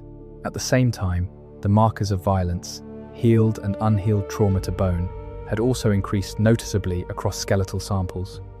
Fractures consistent with interpersonal violence appeared in higher frequencies. The patterns of injury were more varied, suggesting a broader distribution of violence throughout the population, rather than the elite-focused trauma of battlefield capture that had characterized earlier periods. The population of Copán in its final century was shorter, sicker, more frequently hungry, more often in pain, and more frequently subjected to violence than the population of the same city 200 years earlier. The bones do not lie. They carry the record of what the collapse felt like from the inside, not in the grand sweep of political history, but in the daily experience of children who did not grow as tall as they should have, and adults who died with healed fractures nobody recorded. This is not an abstract pattern, this is people. This is parents watching their children go through what the bones remember as growth arrest, the body shutting down growth temporarily to redirect resources to more essential functions because there is not enough to eat. This is a community experiencing the slow deterioration of conditions that had once seemed stable and permanent. The elite still lived in their stone compounds, and still wore their jade ornaments, and still performed their elaborate rituals. But the distance between the top of the society and the bottom was growing, and the bottom was in genuine distress. Under these conditions, the rational choice for a farmer in the outer agricultural zone of Copán, someone who was far enough from the center of power that the protection it offered was theoretical, while the tributary obligations it imposed were real, was to leave, not to revolt, not to storm the palace, just to leave. To take your family and your grinding stone and your seed corn and walk to somewhere with less pressure, maybe to a smaller, less hierarchical community where the obligations were lighter and the agricultural land had not yet been exhausted. Maybe to the north, toward the Yucatan Peninsula, where the rains were reportedly more reliable. Maybe to a river valley or a highland community where the soil was deeper and the water came more consistently and nobody knew your name or your tax obligations. Maybe just to the edge of the cleared zone and into the forest, where you could farm a small plot and answer to nobody for a while and let the city and its demands recede into the distance behind you. This is not the kind of exodus that leaves a clear trace in the archaeological record. It is the kind that shows up only in the aggregate, in the demographic void that opens up over decades as the population of a city steadily shrinks without any single catastrophic event to mark the beginning of the shrinkage. It is the kind of collapse that is not really a collapse at all in the immediate moment. It is a long, slow draining. The way water drains from a reservoir, not through a burst dam, but through 1,000 hairline cracks in the plastered floor, each one invisible alone, catastrophic in sum. You would not have looked at Copán in the year 800 and known you were watching the very end. You would have seen a city somewhat smaller than before, where some buildings stood empty and some fields were untended. A city under stress, not yet terminal. The human experience of the collapse is something we can approach, imperfectly, through multiple lines of evidence that together build a picture of what it was like to live through the end of a world. The stable isotope analysis of human bone has become one of the most powerful tools for understanding the social and dietary dimensions of the collapse, because bone preserves a chemical record of the diet of the person who grew it, and diet is one of the most sensitive indicators of social change. The nitrogen and carbon isotope ratios in bone reflect the balance of the diet over the years during which that bone was growing. A diet high in animal protein produces a different isotope signature than a diet dominated by plant foods. A diet that includes significant quantities of marine or freshwater fish produces yet another signature, and because the Maya agricultural system was heavily dependent on corn, which uses a specific photosynthetic pathway that produces a distinctive carbon isotope signature, it is possible to detect from bone alone how much of a person's diet came from corn versus other sources. What the isotope studies of late classic and terminal classic Maya populations have revealed is a dietary picture consistent with the broader story of collapse. At many sites, there is a detectable shift in the late classic period toward diets more heavily dominated by corn and lower in animal protein, suggesting a reduction in the diversity and quality of available food. This is exactly what we would expect if the complex agricultural and exchange systems that had provided dietary diversity were breaking down. If the fish that had been traded up from coastal populations were no longer arriving, if the game animals that supplemented the diet were becoming scarce as the surrounding forest was cleared, the diet became less varied because the systems that had provided variety were under stress.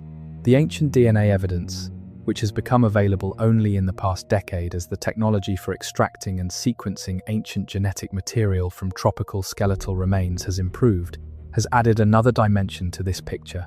The population genetics of classic Maya communities was more diverse than earlier scholars had assumed. Isotope studies of strontium in tooth enamel, which records the geology of the area where a person grew up rather than where they died, have shown that many of the larger Maya cities contained significant numbers of people who had grown up in different geological zones, meaning they had moved to the city from somewhere else. Tikal appears to have drawn people from a wide surrounding region, with a significant proportion of its population having grown up outside the local geological zone. This is the signature of a city that is attracting migrants, people who are coming to the urban center because of economic opportunity or political protection, or simply because cities draw people. And it means that when the city's attractiveness as a destination declined, when the economic opportunity contracted and the political protection could no longer be guaranteed, the reverse flow of migrants back to their places of origin or to new destinations would have been correspondingly significant. The cache deposits that archaeologists find in the floors of Maya buildings tell their own story of the collapse. The Maya regularly deposited caches of objects in the floors of important structures, particularly at the time of dedication or renovation. These deposits were not random. They followed specific patterns, with certain types of objects appearing in specific locations within the building, oriented in specific directions relative to the cardinal points, selected from categories of material with specific ritual significance. When buildings are abandoned, the cache deposits are left in place, but there are also deposits that seem to have been made at the time of abandonment rather than dedication. Deposits that contain objects of a kind and in a configuration that differs from the standard dedicatory pattern. Some researchers interpret these as closure deposits, ritual acts performed to formally end a building's use rather than to inaugurate it. The idea that the Maya would perform a formal ceremony to close a building that was being abandoned, to properly decommission it in ritual terms rather than simply walking away, is consistent with everything else we know about how seriously the Maya took the relationship between the physical structure and the cosmological order it embodied. There are also deposits that appear to have been made in haste, objects placed in locations that do not follow the standard ritual pattern, perhaps by people who wanted to place something of value beyond the reach of whoever was coming next, whether that was an enemy army or simply the collapse of the social order itself. The line between a deliberate closure deposit and a panicked concealment of valuables is not always easy to distinguish from the material record alone, but the presence of both kinds of deposits, carefully planned and apparently hurried, at late classic and terminal classic sites, speaks to the range of circumstances in which people were abandoning their buildings, sometimes with time to plan and perform a proper ritual ending, sometimes without. The question of violence in the collapse is one that the evidence addresses directly in some cases and ambiguously in others. At Aguateca, the city we discussed earlier that was abandoned in the face of an attack, the evidence is unambiguous. The site was burned. Skeletal remains, with trauma consistent with violent death, have been found in the burned buildings. The attack was real, and it was catastrophic, and it happened very quickly. At other sites, the picture is less clear. Skeletal remains from late classic contexts at many southern lowland sites show elevated rates of trauma compared to earlier periods. But elevated rates of trauma can reflect many things, including changes in burial practices or in the selection of which bodies get formal burial and which do not. The evidence for violence is real, but not uniform across the region. What the evidence does suggest quite clearly is that the violence of the late classic collapse was not the primary cause of the depopulation. The numbers simply do not work for that explanation. The population of the southern Maya lowlands at the peak of the classic period was in the millions. Warfare can kill and displace large numbers of people, but the kind of systematic violence that would have produced the 90+% population reduction that the archaeological record shows over a period of a century and a half would have left a very different material signature from what we actually find. What we find is not a landscape of burned sites and mass graves. We find a landscape of gradually abandoned settlements, of agricultural infrastructure left without maintenance, of ceramic assemblages that show a slow contraction in the range and quality of available goods rather than a sudden halt. This is the signature of dispersal, of population movements over decades, not of massacre. The people who left the southern lowland cities were going somewhere. The question of where they went is one that has become more tractable as the demographic evidence from other regions has accumulated. The northern Yucatan cities show significant population growth in the terminal classic period, the 9th and 10th centuries, which is exactly the period when the southern cities were losing population. The highland areas of Guatemala and Chiapas show signs of increased population density in the same period. The coastal zones around the Yucatan Peninsula, which had maritime trade advantages that the inland lowland cities lacked, show evidence of growing settlements in the terminal classic and early post-classic periods. The people did not disappear, they moved, and the movements, insofar as we can trace them through the material record, look like the rational responses of people choosing among available options under extremely difficult conditions, not like the chaotic flight of a population in the grip of total breakdown. The last people in the great southern cities are probably the hardest to trace archaeologically because their material footprint was the smallest. The squatter occupations that sometimes followed the abandonment of elite buildings, the crude hearths built on fine plaster floors, the rough pottery replacing the elaborate painted ceramics of the classic peak, these are the traces of people living in the margins of a world that no longer functioned as it had been designed to function. They were using what was available. They were surviving in the way people do, making do with what remained, and eventually moving on when even what remained was no longer enough to justify staying. The last people to leave a city like Tikal were probably not the poorest. The poorest had already gone, taking advantage of their mobility and their lack of attachment to place-specific property to exit early when the going was getting difficult. The last people to leave were probably the ones most deeply embedded in the existing system, the ones who had the most to lose by leaving and the most to hope for by staying. The mid-level administrative class, the craft specialists whose skills were only valuable in the context of a large organized economy, the priests and calendar keepers whose entire identity was bound up in the functioning of the ritual system. These were the people who held on the longest, who were still performing the ceremonies and maintaining the calendars and counting the days long after the agricultural base that justified the whole elaborate structure had contracted beyond the point of no return. And eventually, even they left, or died, or both. The Maya archaeological record contains an image that I find more evocative than almost anything else in the entire story of the classic collapse. At several sites in the Petén region of Guatemala, archaeologists have found stelae, the tall carved stone monuments that recorded the dates and deeds of Maya kings that were deliberately buried, not knocked over by enemies or toppled by earthquake or fallen through natural deterioration, carefully wrapped, sometimes in cloth or matting, and then buried upright in small pits dug specifically for them, in locations that suggest intentionality rather than accident.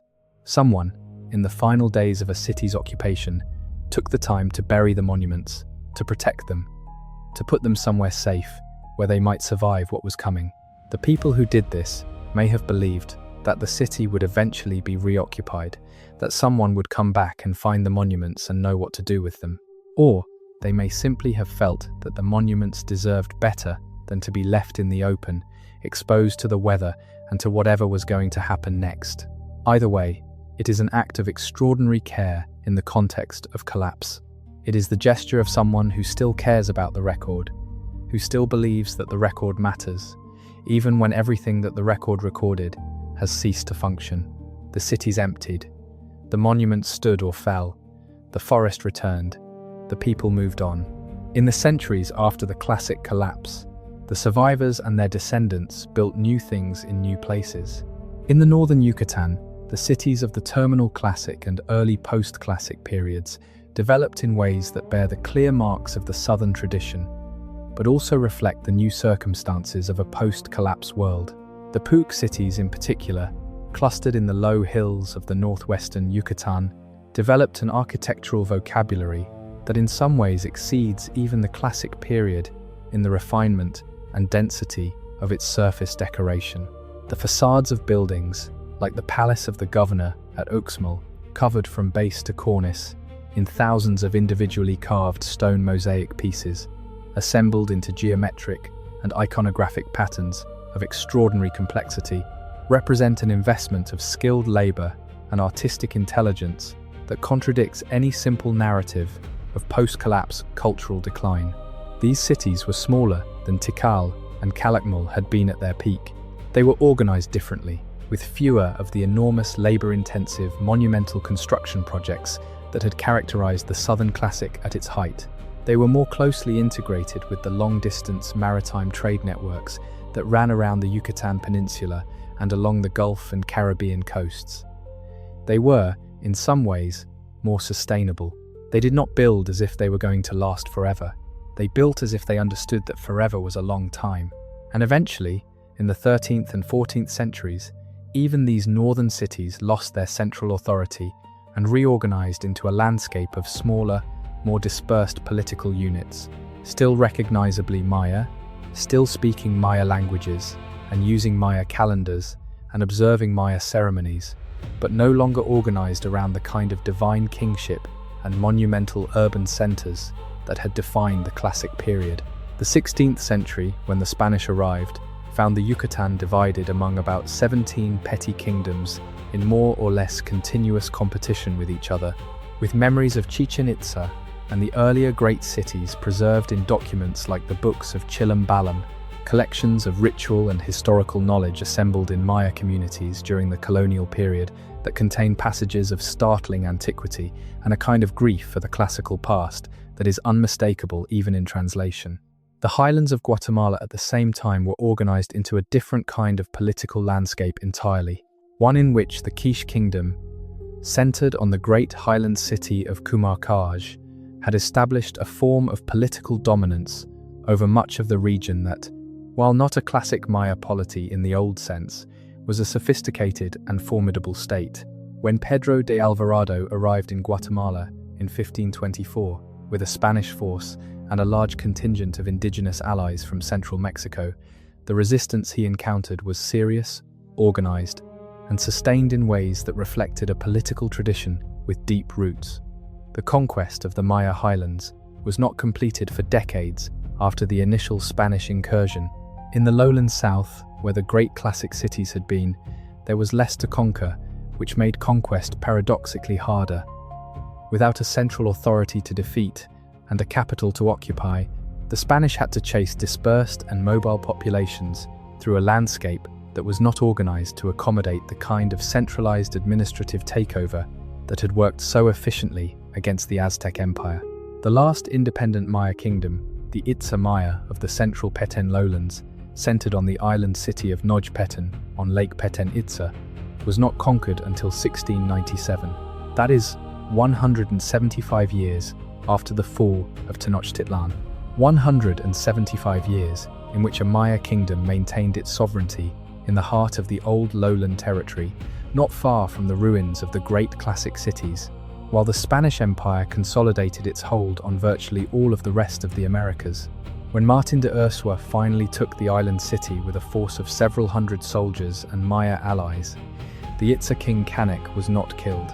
He was taken prisoner and eventually brought to Guatemala City, where he lived for years as a captive, a king without a kingdom, the last in a line of rulers that traced its heritage back through the centuries to the classic Maya world, whose great cities had been silent for 800 years.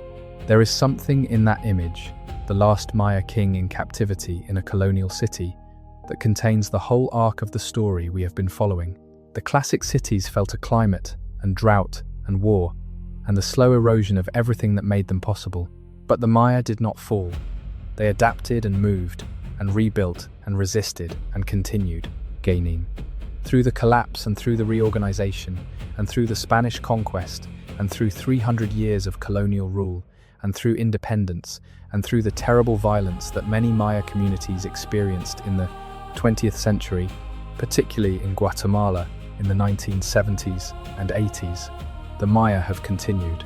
7 million people, 30 languages, calendars still counted, ceremonies still performed, weaving patterns carried in the hands of women who learned them from their mothers, who learned them from theirs, patterns that encode cosmological knowledge in the organization of color and thread, knowledge that has survived every catastrophe the world has thrown at it, because it does not require a temple or a city or a king. It requires only hands that know what to do. The question that brought us here tonight was about abandonment, about why a civilization would leave its greatest achievements behind and walk into the jungle. The answer, as we have traced it through the evidence, is a long and complicated one, involving drought and deforestation and warfare, and the fragility of systems that were brilliant but brittle. But there is another way to hear the question, one that the 7 million living Maya people might have something to say about. The question of why the Maya abandoned their cities might be the wrong question. The question might be why we are so focused on the cities. The cities were extraordinary, but the civilization was not the cities. The civilization was the people, the calendar in the memory, the ceremony in the hands, the language in the mouth, the knowledge of the landscape, the understanding of the corn. These things the Maya did not abandon. They carried them through the jungle, and they carry them still. The temples of Tikal rise over the jungle in the very early morning, before the sun has cleared the canopy on the eastern horizon. The sky above them, if you are there in the dry season, in February or March, is the particular shade of deep blue that exists only in tropical sky before sunrise, a color so saturated it seems to have weight. The howler monkeys have begun their call, the night birds are still moving, and the temples stand in that blue light, exactly as they have stood for 1300 years, the carved stone of their summits worn down to smoothness by a millennium and a half of rain and heat, and the touch of moss and lichen, but still there, still standing, still pointing upward, the way they were designed to point, toward a sky that the people who built them believed was full of meaning and mathematics, and the presence of powers that could be addressed through the right combination of blood and fire and calculation. The people who built them are not gone. Their descendants live in the valley below. That is not a small thing. In the long history of civilizations, it is actually an extraordinary thing. Most of the great urban civilizations of the ancient world do not have living descendants in anything like a continuous cultural tradition. The people who built the great cities of Mesopotamia, the Sumerians and Akkadians and Babylonians, did not leave a living cultural tradition that connects them directly to the people who live in Iraq today. The people who built Mohenjo-Daro and Harappa in the Indus Valley are not traceable to any living cultural group through an unbroken tradition of language and practice and memory. The connection was severed somewhere in the history, in a way that the Maya connection was not. The Maya cities fell, the Maya endured, and the endurance was not a passive thing, a matter of mere biological survival. It was active and intentional. It required people in every generation to make choices about what to carry and what to teach and what to remember. It required the same quality that built the cities in the first place. The quality of believing that certain things are worth the effort. We have been traveling through a very long story tonight. We began with an image of silent cities swallowed by the jungle, and we traced the path that led to that silence through the full arc of the classic Maya achievement, the engineering and the astronomy and the kingship and the ritual and the beauty of it all. We traced the accumulation of stress that broke that achievement open, the deforestation and the drought and the wars and the failure of legitimacy. And we ended, as I think you always have to end, when you are telling the story of the Maya, with the living present, with the people who carry the tradition forward. If you have listened this far, it is probably quite late where you are. The particular quality of attention that a very long story asks of you, the willingness to follow the thread through all the complexity of it, is itself a kind of gift to the story and to the people whose history it tells. The Maya counted time with extraordinary care because they believed that time was not empty. They believed that every moment in the calendar had a character, a quality, a relationship to all the other moments that had come before it, and all the ones that would follow. The date you were born told you something about who you were. The date a king was crowned was not just a date, but a position in a sacred pattern of cosmic significance. Every night had its own place in the turning of the great cycles. Whatever night this is for you, it has its own quality. It is the night you learnt something about a civilization that built mountains of stone in the middle of a jungle, and then, when the world stopped cooperating, found a way to carry what mattered most through the trees, and to keep going on the other side. That is not a bad thing to take into sleep with you. The jungle is patient, the stone remembers, and somewhere in the highlands of Guatemala, in the first light before dawn, someone is counting the days. Good night. There is one more aspect of the Maya story that deserves time tonight, one that I have been circling around but have not yet addressed directly. It is the question, of what it meant to write in stone, to carve a record so permanent that it outlasts not just the individual who made it, but the entire civilization that gave it meaning. The Maya scribes and sculptors who created the great stone texts of the classic period were not simply recording information. They were doing something more fundamental. They were making an argument against forgetting. They were saying, in the most durable medium available to them, that these things happened, that these people existed, that these dates and these names and these events are real and deserve to be remembered. And then the civilization collapsed. And for 1,000 years, nobody could read what they had written. The 30 or so Maya languages that are still spoken today represent an enormous range of linguistic diversity. Yucatec Maya, spoken by several 100,000 people in the Yucatan Peninsula and in diaspora communities in the United States, is the language of the classic inscriptions of the northern lowlands, the language in which the books of Chilambalam were written. It is a living language, taught in some schools in the Yucatan, used in radio broadcasting, preserved in an active literary tradition that includes contemporary poetry and fiction, as well as traditional genres. Quiche Maya, spoken by perhaps 1 million people in the highlands of Guatemala, is the language of the Popol Vuh and the descendants of the Quiche kings, whose resistance to the Spanish conquest was so prolonged and so fierce. Tzotzil and Tzeltal, spoken in the highlands of Chiapas, are the languages of communities whose ceremonial traditions have maintained extraordinary continuity with pre-colonial Maya religious practice, adapting and transforming over 500 years of colonial and post-colonial pressure, while preserving a recognizable thread of connection to the deep past. The situation of Maya languages in the 21st century is one of the most consequential and most complex linguistic and cultural conservation challenges in the Americas. Some of the 30 languages are in reasonable health, with large speaker communities and active intergenerational transmission. Others are critically endangered, with only a few dozen or a few hundred speakers, most of them elderly, and no clear mechanism for ensuring that the knowledge encoded in those languages survives to the next generation. The diversity of the Maya language family, which linguists believe diverged from a common ancestor perhaps 4,000 years ago, means that each language that is lost represents the loss of a unique perspective on the world, a unique body of knowledge about the specific landscapes and ecological relationships and historical experiences of the communities that spoke it. The communities are not passive in the face of this challenge. Maya language documentation projects, led primarily by indigenous Maya scholars working with community support and sometimes in partnership with university linguists, are recording the languages and the knowledge they encode with increasing sophistication and urgency. Maya language teaching programs, from bilingual primary schools in Guatemala and Mexico to university-level instruction in the United States, are working to create new generations of speakers who choose their heritage language as a tool for navigating the modern world rather than as a barrier to it.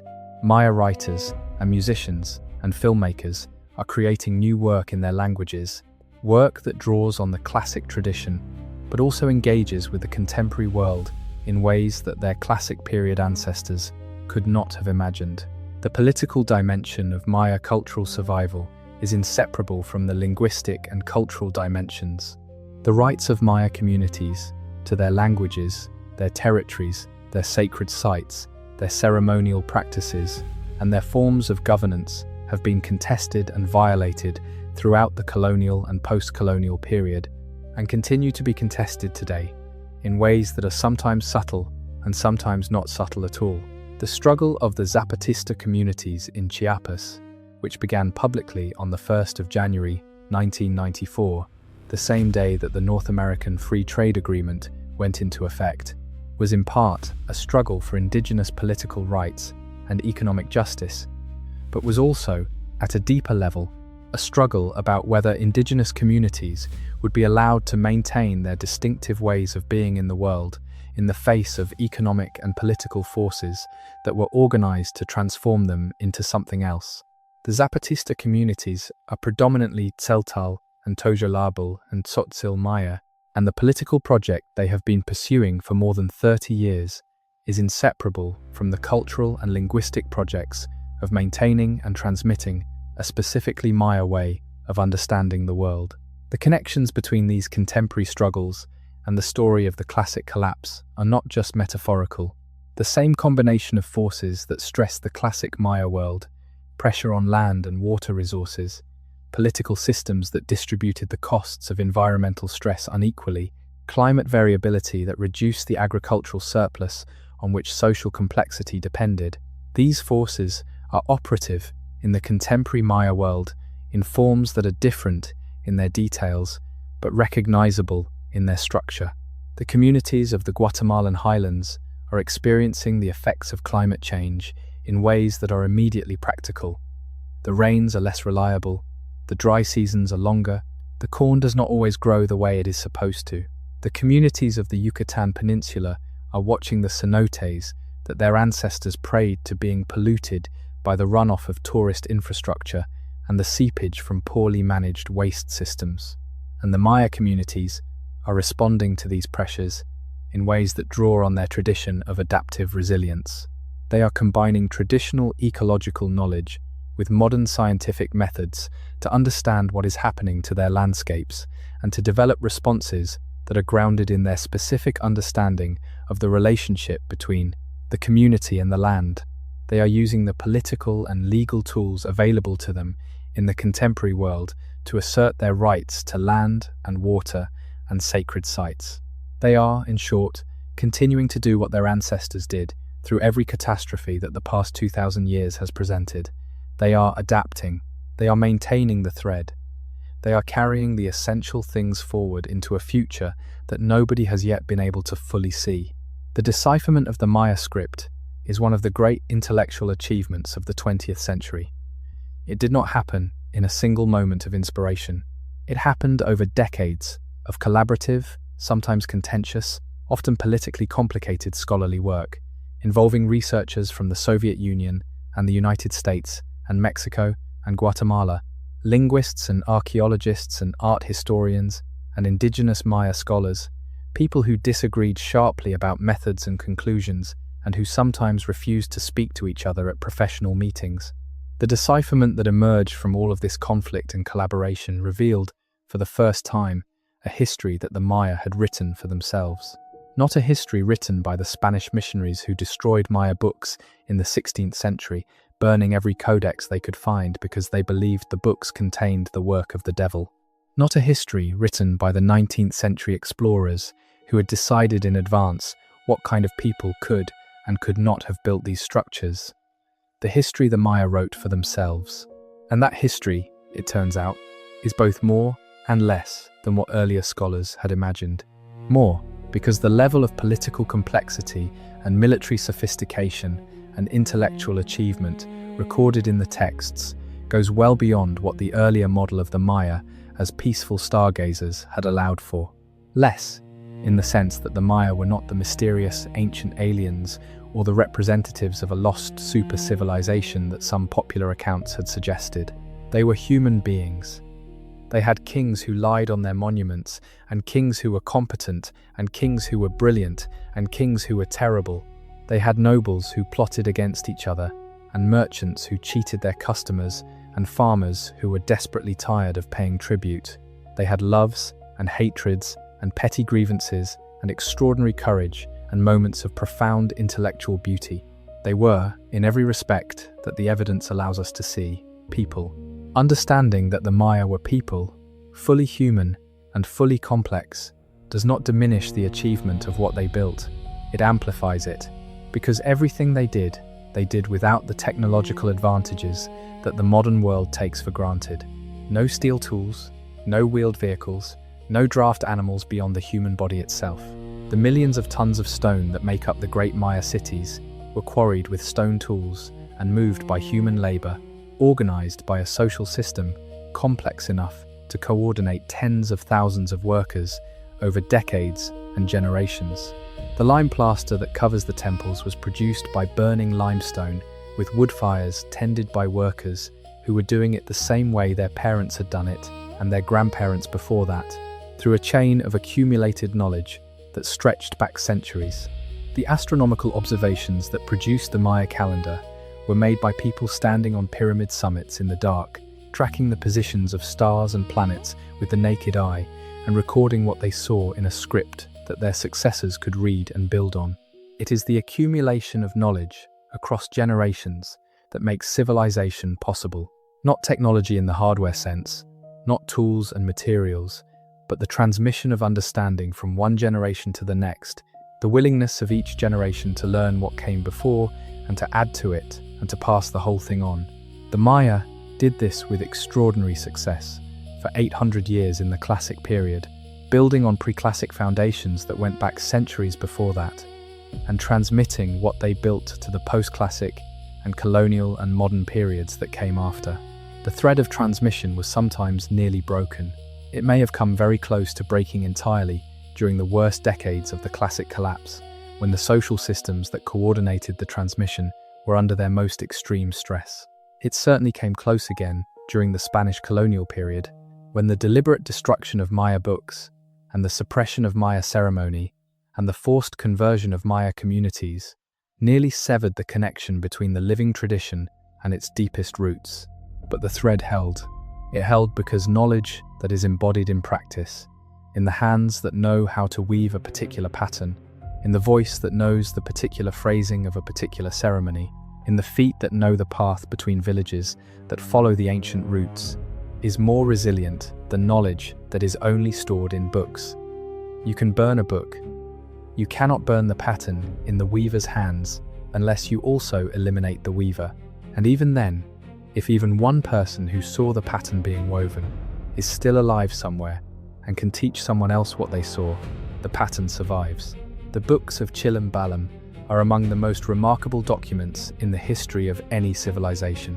Written by Maya communities in the Yucatan during the colonial period, using the European alphabet that the Spanish had taught them, they preserve knowledge of extraordinary antiquity, ritual texts and historical narratives, and astronomical tables and prophetic pronouncements that in some cases clearly derive from pre-conquest sources, from the tradition of the Classic and post-Classic periods, from the accumulated wisdom of the Maya calendrical and astronomical tradition going back centuries before the arrival of the Spanish.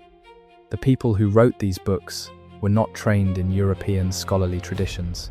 They were community members, probably with some connection to the old priestly knowledge, using a new writing system to preserve knowledge that had previously been written in the old script, in bark paper books, most of which had been burned. They were doing what the classic Maya scribes had done 1,000 years earlier. They were making an argument against forgetting. They were saying, in whatever medium was available to them, that these things matter and deserve to be remembered. The Popol Vuh, the great creation narrative of the Quiche Maya, is another example of this same impulse. Written down in the colonial period by an indigenous author or authors in the alphabetic script, it preserves a version of the Maya creation mythology that goes back, in its essential structure, to the Classic period and probably before. The story of the hero twins, Hunahpu and Palenque, who journey into the underworld of Xibalba and defeat the lords of death through a combination of cunning and sacrifice, is depicted on Maya painted pottery from the Classic period in versions that are recognizably the same story being told in the Popol Vuh 1,000 years later. The story survived the collapse of the Classic cities. It survived the conquest. It survived the destruction of the books. It survived because it was a story worth telling, a story that people kept telling each other in whatever circumstances they found themselves in, because the story contained something essential about how they understood the world. In the cosmology of the Popol Vuh, the current world is not the first world. It is the fourth world, or in some versions the fifth. The gods made previous worlds and then destroyed them because they were imperfect, because the beings they had created could not adequately remember or honor the gods.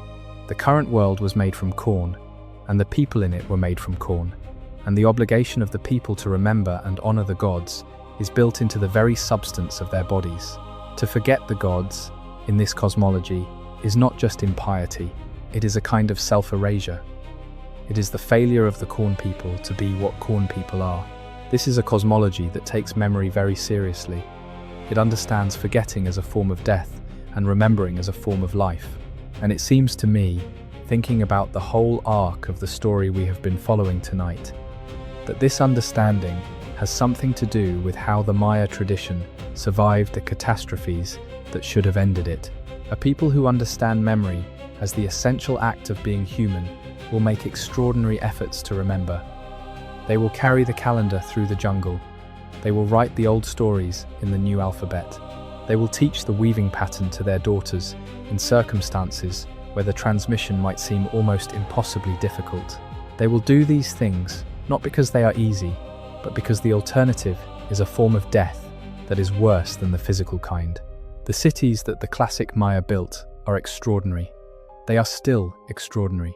Standing in the great plaza of Tikal, or walking the hieroglyphic stairway at Copán, or standing in the darkness of the corbel-vaulted chambers at Palenque, you feel the weight of the achievement in a way that no description fully captures.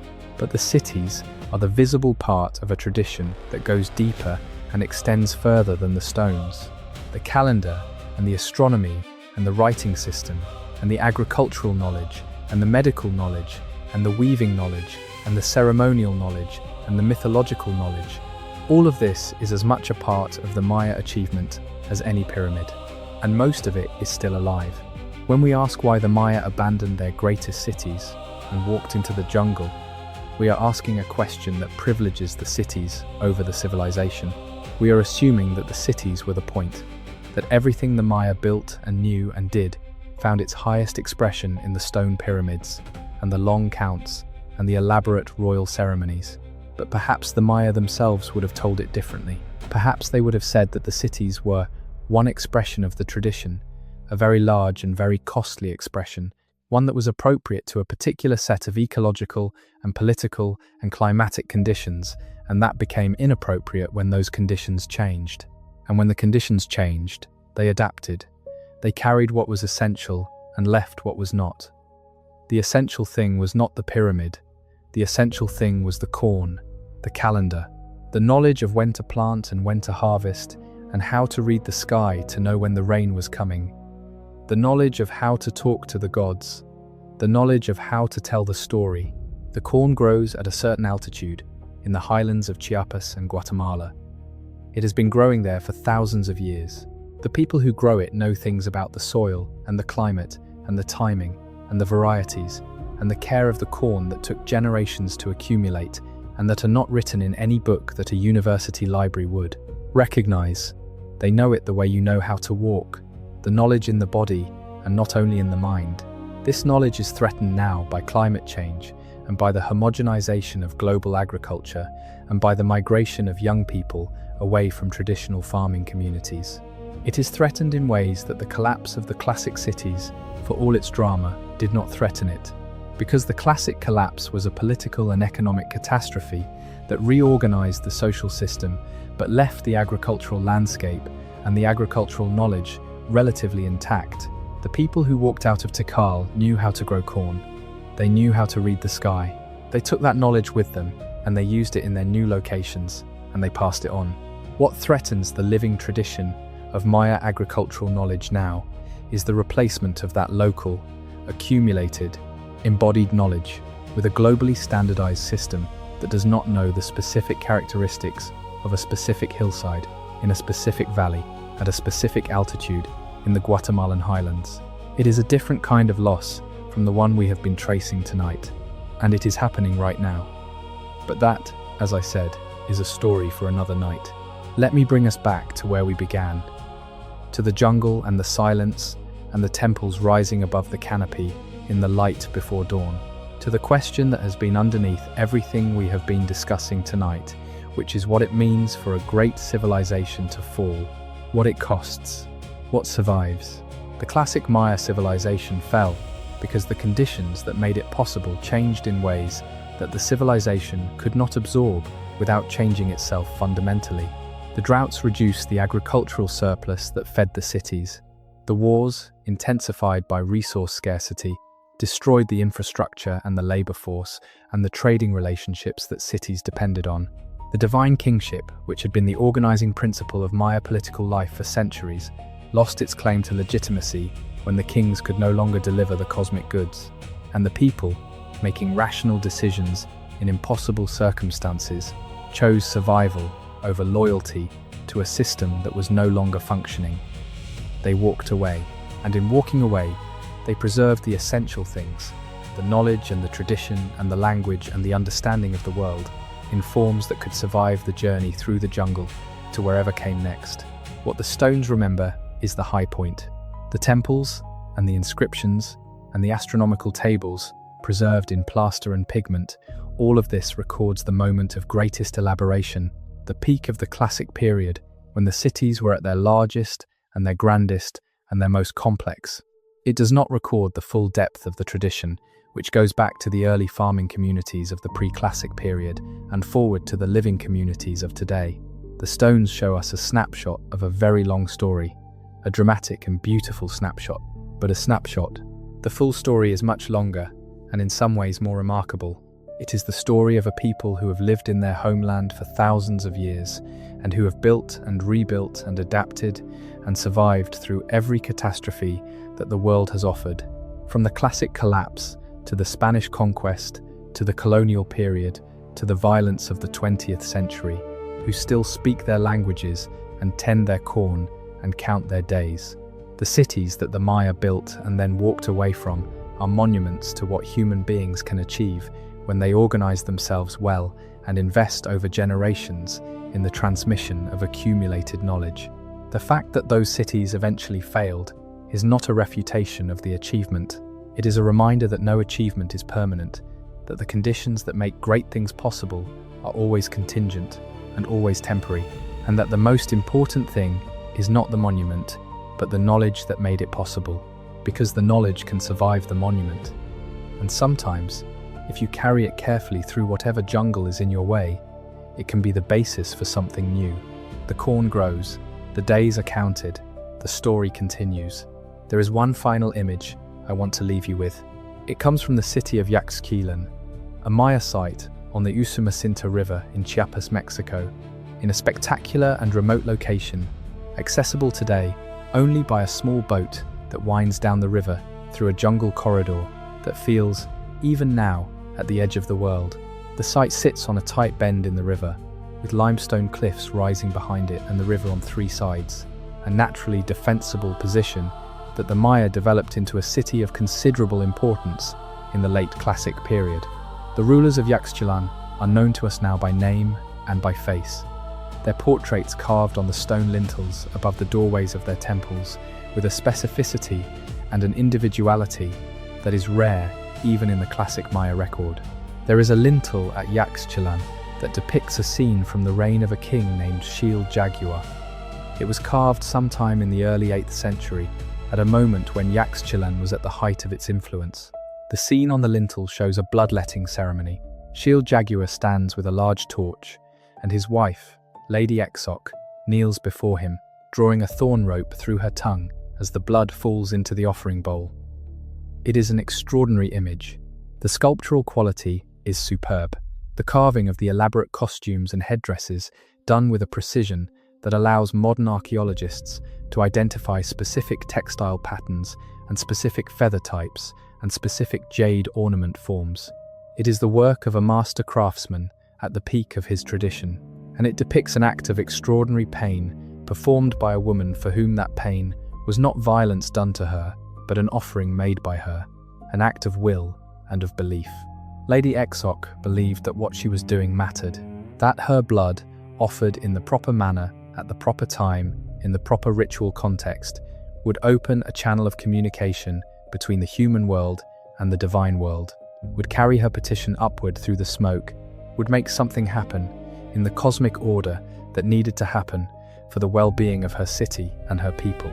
She believed this not because she had been told to believe it and had no choice, but because she had been raised in a tradition that had been transmitting this understanding for centuries, a tradition in which the evidence for the efficacy of the ritual was the continued existence of the world itself, the continued rising of the sun and the continued falling of the rain and the continued growth of the corn. She was wrong about the mechanism.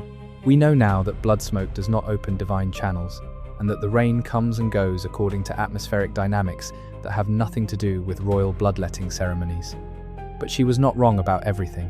She was not wrong that the world requires tending.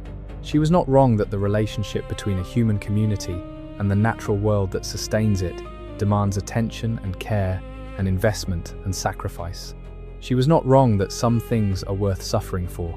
And she was not wrong that the act of belief, properly maintained and properly transmitted, can hold a civilization together through extraordinary stress. What the Maya carried through the jungle when the cities fell was not the lintel, and not the torch, and not the jade ornament. It was the understanding that some things are worth suffering for, that the world requires tending, that the relationship with the land and the sky and the rain and the corn is a relationship that demands active maintenance, not passive expectation. That knowledge is not a possession but a practice, something you do, something you keep doing, something you teach. They are still doing it. Good night. Modern archaeology at Maya sites has undergone a revolution in the past 2 decades that has fundamentally changed the scale of what we understand about the classic Maya world. The revolution came from the sky. LiDAR, which stands for Light Detection and Ranging, is a remote sensing technology that uses laser pulses to measure the distance between a sensor mounted on an aircraft and the ground below it. When LiDAR is flown over a forested area, the laser pulses penetrate the canopy and return measurements from multiple surfaces, including the ground beneath the trees. By analyzing millions of these measurements, researchers can strip away the vegetation mathematically and reconstruct a detailed 3-dimensional map of the ground surface, revealing features that would be invisible to an observer at ground level or even from conventional aerial photography. The application of LiDAR to the Maya lowlands began in earnest around 2016, and the results have been extraordinary. The first major LiDAR survey of a large area in the Petén region of Guatemala, conducted by a consortium of researchers in collaboration with the Pacunum LiDAR Initiative, revealed a landscape of human modification so extensive and so dense that it forced a fundamental revision of estimates of the classic Maya population and the scale of the infrastructure they built and maintained. The survey covered an area of more than 2,100 square kilometers and revealed more than 60,000 individual structures, ranging from modest house mounds to large ceremonial complexes. Before the LiDAR survey, the known site count in this area had been in the hundreds. The survey revealed that the known sites were not isolated islands of settlement in a sea of uninhabited forest, but nodes in a continuous landscape of human occupation in which every corner of the terrain had been shaped and used by human hands. The LiDAR also revealed infrastructure that had been unknown or barely suspected before. The road system of the classic Maya, the causeways connecting sites within and between cities, turned out to be far more extensive than the ground-level surveys had suggested. Some of these causeways were substantial engineering projects, raised stone roads built above the level of the seasonally flooded terrain, capable of carrying foot traffic and goods transport through the wet season when the surrounding land would have been impassable. The scale and extent of this road network implies a level of inter-site connectivity, of regular movement of people and goods across the landscape that the earlier model of isolated city-states had underestimated. The agricultural infrastructure was even more dramatic. The LiDAR images showed terrace systems covering entire hillsides that had not previously been identified as cultivated terrain. Raised field systems in the barrios that were more extensive than the earlier samples had suggested, and canal networks connecting water sources that had been invisible under the forest canopy. The picture that emerges is of a landscape that was, for hundreds of years, as intensively managed as any agricultural system in the pre-industrial world, a landscape in which essentially every piece of arable terrain had been shaped and organized for maximum productive use. This was not a civilization living lightly on its land. It was a civilization that had transformed its land thoroughly and systematically, building the agricultural base that sustained millions of people in an environment that without management could not have supported them at anything like that density. The caves of the Maya lowlands are another dimension of the classic civilization that has received renewed attention in recent decades. The Maya were cave users throughout their history, and the caves of the limestone Yucatan and the highland zones of Guatemala and Chiapas contain extraordinary deposits of archaeological material that preserve a record of Maya ritual practice going back well into the pre-classic period. Some of these caves were used primarily as water sources, as places to access the underground water table that was often the only reliable water supply in the dry season. Others were used as burial locations, the underground space of the cave understood as the liminal zone between the human world and the underworld, an appropriate place to deposit the dead on their journey into the divine realm. And others were used for ceremony, of a kind that required isolation from ordinary daily life. The journey into the dark interior of the cave, a physical enactment of the mythological journey into the underworld that the hero twins made in the Popol Vuh. The cave of Actun Tunachil Muknal in Belize is one of the most extraordinary Maya cave sites in the world. The cave requires wading through a river to enter, and once inside, it extends for several kilometers into the limestone hillside. Deep in the interior, Maya ritual practitioners deposited ceramic vessels in the late classic period, vessels that over the centuries have been calcified in place by the slow drip of calcium-rich water. The vessels are still there, exactly where they were placed over 1,000 years ago, because the conditions in the cave's interior have preserved them perfectly. And scattered among the vessels are the skeletal remains of human beings, including a young woman whose skeleton has been similarly calcified over the centuries, and whose remains have been given the name Crystal Maiden by the researchers who study the site. She died violently, the evidence suggests, in the late classic period, in the context of a ritual we understand only partially and at a great distance of time. The caves continued to be used through and after the collapse. The terminal, classic and post-classic deposits in many Maya caves show continued ritual activity, even as the nearby cities were being abandoned. People who could no longer maintain the elaborate ceremonial infrastructure of the great plazas, who had lost access to the jade and the obsidian and the painted ceramics that had been the materials of elite ritual, continued to make the journey into the dark and to perform whatever version of the ceremony they could with whatever they had available. The cave does not require a pyramid. The cave was there before the pyramid, and it was still there after the pyramid fell to the forest. The ceremony could be maintained with fire and water and breath, and the willingness to go into the dark. These things, unlike the lime plaster and the carved jade, did not require an empire to produce.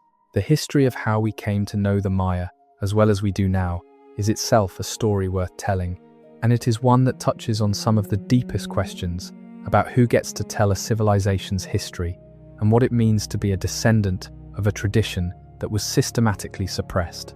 When the Spanish arrived in the Maya world in the early 16th century, they encountered a civilization that had been reorganized by the post-classic collapse, but was still, in many fundamental ways, recognizably the product of the classic tradition. There were still cities, there were still kings, there were still priests who maintained the calendar and performed the ceremonies. There were still scribes who could write in the old script in the accordion-folded bark paper books called codices, of which we know from colonial accounts that the Maya maintained large libraries. The exact number of these books is impossible to know, but we know something about what they contained because 4 of them survived the conquest and can still be read today. The Dresden Codex, which preserves astronomical tables of extraordinary precision, including tables for predicting Venus's synodic cycle that are accurate to within minutes over a period of centuries. The Madrid Codex, which contains almanacs and ritual calendars used in agricultural and ceremonial planning. The Paris Codex, which preserves material relating to the Maya zodiac and to a cycle of time called the Katun prophecy.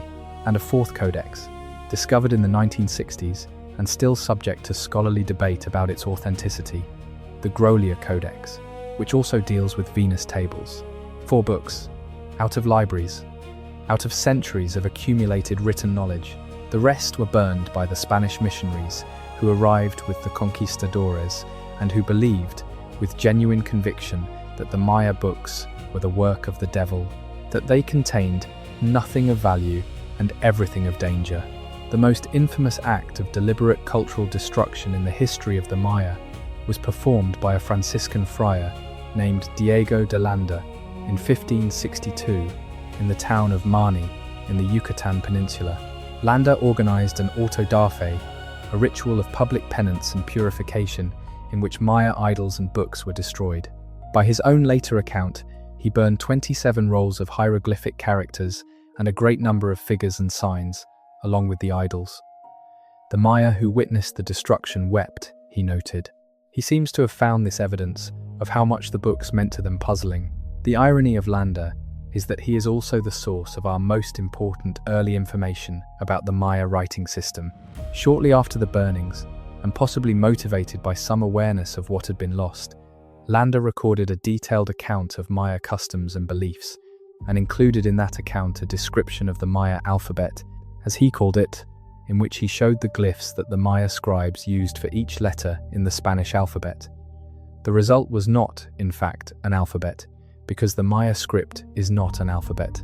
But Landa's chart provided later scholars with a crucial set of data points, real Maya glyphs with known phonetic values, that eventually became one of the keys to the decipherment. The man who burned the books also inadvertently preserved part of the key to reading them. The decipherment itself, as I mentioned earlier, was a long and contentious process.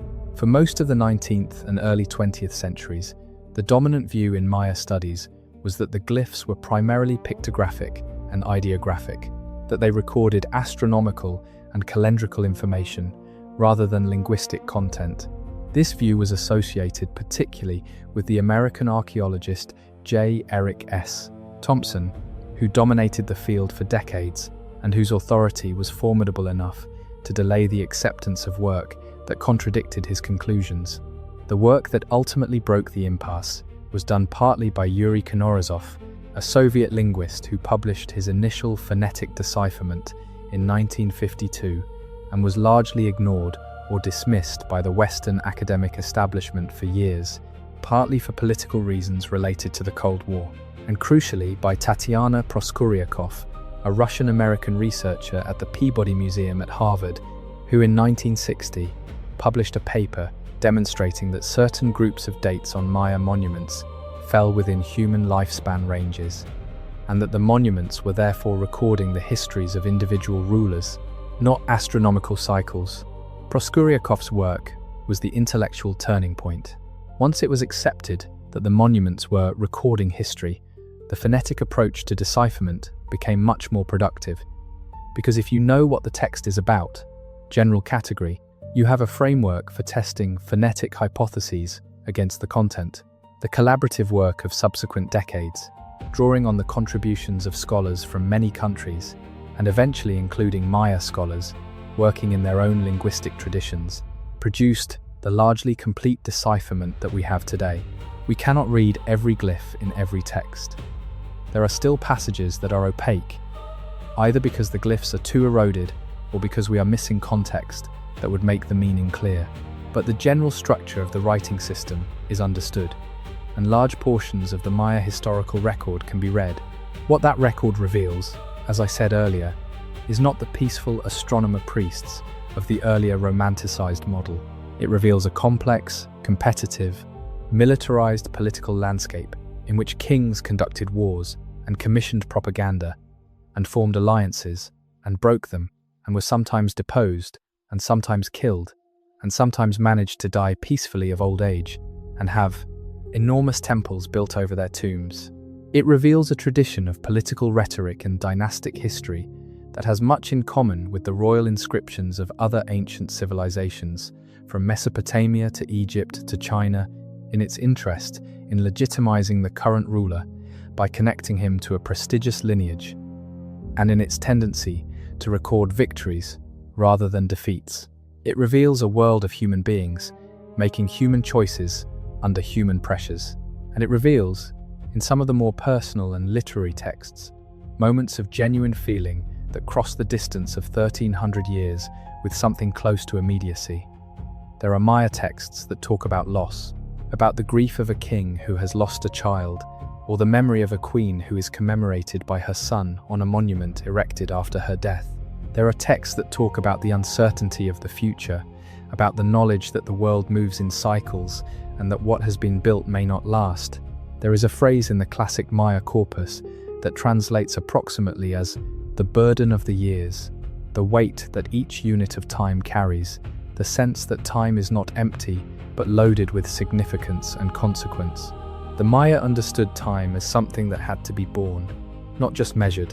The calendar was not a neutral record, but an active engagement with the force of time moving through the world. This understanding of time as something heavy and consequential, as something that asks things of the people living in it, seems to me to be one of the most profound contributions of the Maya intellectual tradition. We tend in the modern world to think of time as neutral, as the medium through which events occur, rather than as something with its own character and demand. The Maya thought differently. Every day in the calendar had its own quality, its own relationship to the divine forces that shaped the world, its own set of appropriate and inappropriate activities.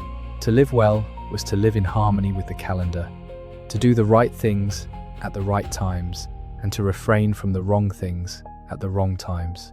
The calendar was not a constraint, but a guide, a way of navigating the world in cooperation with its underlying structure rather than against it. There is something in this idea that resonates with what we know about the ecological relationships that the classic Maya had with their landscape. The Maya agricultural system, at its best, was a system of cooperation with the landscape's rhythms. The raised fields in the barrios worked with the seasonal flooding rather than against it. The terraces on the hillsides worked with the topography rather than against it. The astronomical observations that guided planting decisions were a form of reading the sky for information that could make the relationship with the land more productive. The classic Maya, at least in their agricultural practice, if not always in their political behavior, seem to have understood themselves as participants in a larger system rather than masters of it. And the collapse, when it came, can be read partly as the story of what happens when a civilization that had understood itself as a participant in a larger system began, under the pressure of competition and growth, to behave more like a master, taking more than the system could sustainably provide. This is, again, a story that has resonances beyond the Maya, but those resonances are for you to draw your own conclusions about. The night is getting later. The story of the Maya is inexhaustible, and we have not come anywhere near exhausting it. There are things we have not talked about. The extraordinary achievement of Maya mathematics, which independently invented the concept of zero and developed a positional number system capable of representing very large numbers with the elegance that only a system designed from scratch by brilliant people can have. The medical knowledge of the classic Maya, which included surgical procedures and pharmacological knowledge that modern researchers are only beginning to study systematically. The legal and political traditions of the post-classic period, preserved in texts like the books of Chilambalam, which contain a complexity of social thinking that defies the simple categories that early scholars tried to impose on Maya society. The tradition of Maya textile art, which is one of the most sophisticated color and pattern traditions in the world, and which preserves, in its designs, cosmological knowledge that the oral tradition no longer explicitly articulates, but that the patterns encode in a form that the hands know, even when the words have been lost. There is always more, but the night is late. And what I want to leave you with is not a catalogue of what we have not covered, but an image of what we have been trying to understand. Imagine a family, sometime in the middle of the 9th century, leaving one of the great southern lowland cities. Let us say they are leaving Tikal, though it could be any of the cities, because the story was similar in all of them. The man carries what he can carry. The woman carries the children when they are too tired to walk, and what remains of the household goods when her arms are free. They have been planning this for months, not as a single dramatic decision, but as a slow accumulation of smaller decisions, each one moving them a little further toward the edge of the city and a little closer to the possibility of leaving. The last harvest was poor. The reservoir behind the palace has not filled properly for 3 seasons. 2 of the temples in the central complex have stopped their ritual cycle because there are not enough priests left to maintain it. Their cousin, who lived in the northern quarter, left 6 months ago and has sent word from a community 2 days' walk to the north where conditions are better. They leave early in the morning, before the heat of the day, taking the path that leads north, out of the cleared zone and into the forest. Behind them, The temples of Tikal rise above the canopy, their painted summits visible for miles, catching the first light. Ahead of them, the forest is dark and dense, and full of sounds they cannot quite identify. The children ask where they are going. The man says something about the north, the woman says something about the cousin. The oldest child, who is perhaps 9 or 10, looks back at the temples until the trees close behind them and the city is gone. They carry the seed corn. They carry the memory of the calendar. They carry the knowledge of how to plant and when to plant and how to read the sky. They carry the stories. They do not carry the pyramid. But the pyramid, as it happens, does not need to be carried. It will wait.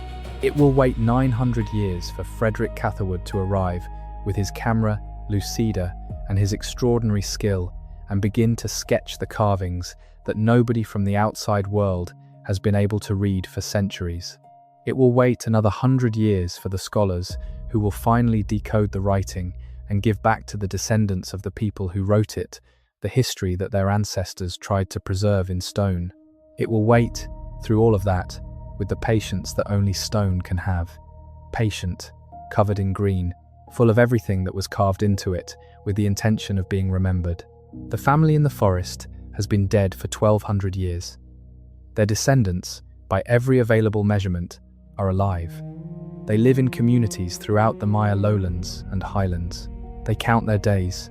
They speak their languages. They know things that the stones cannot tell us.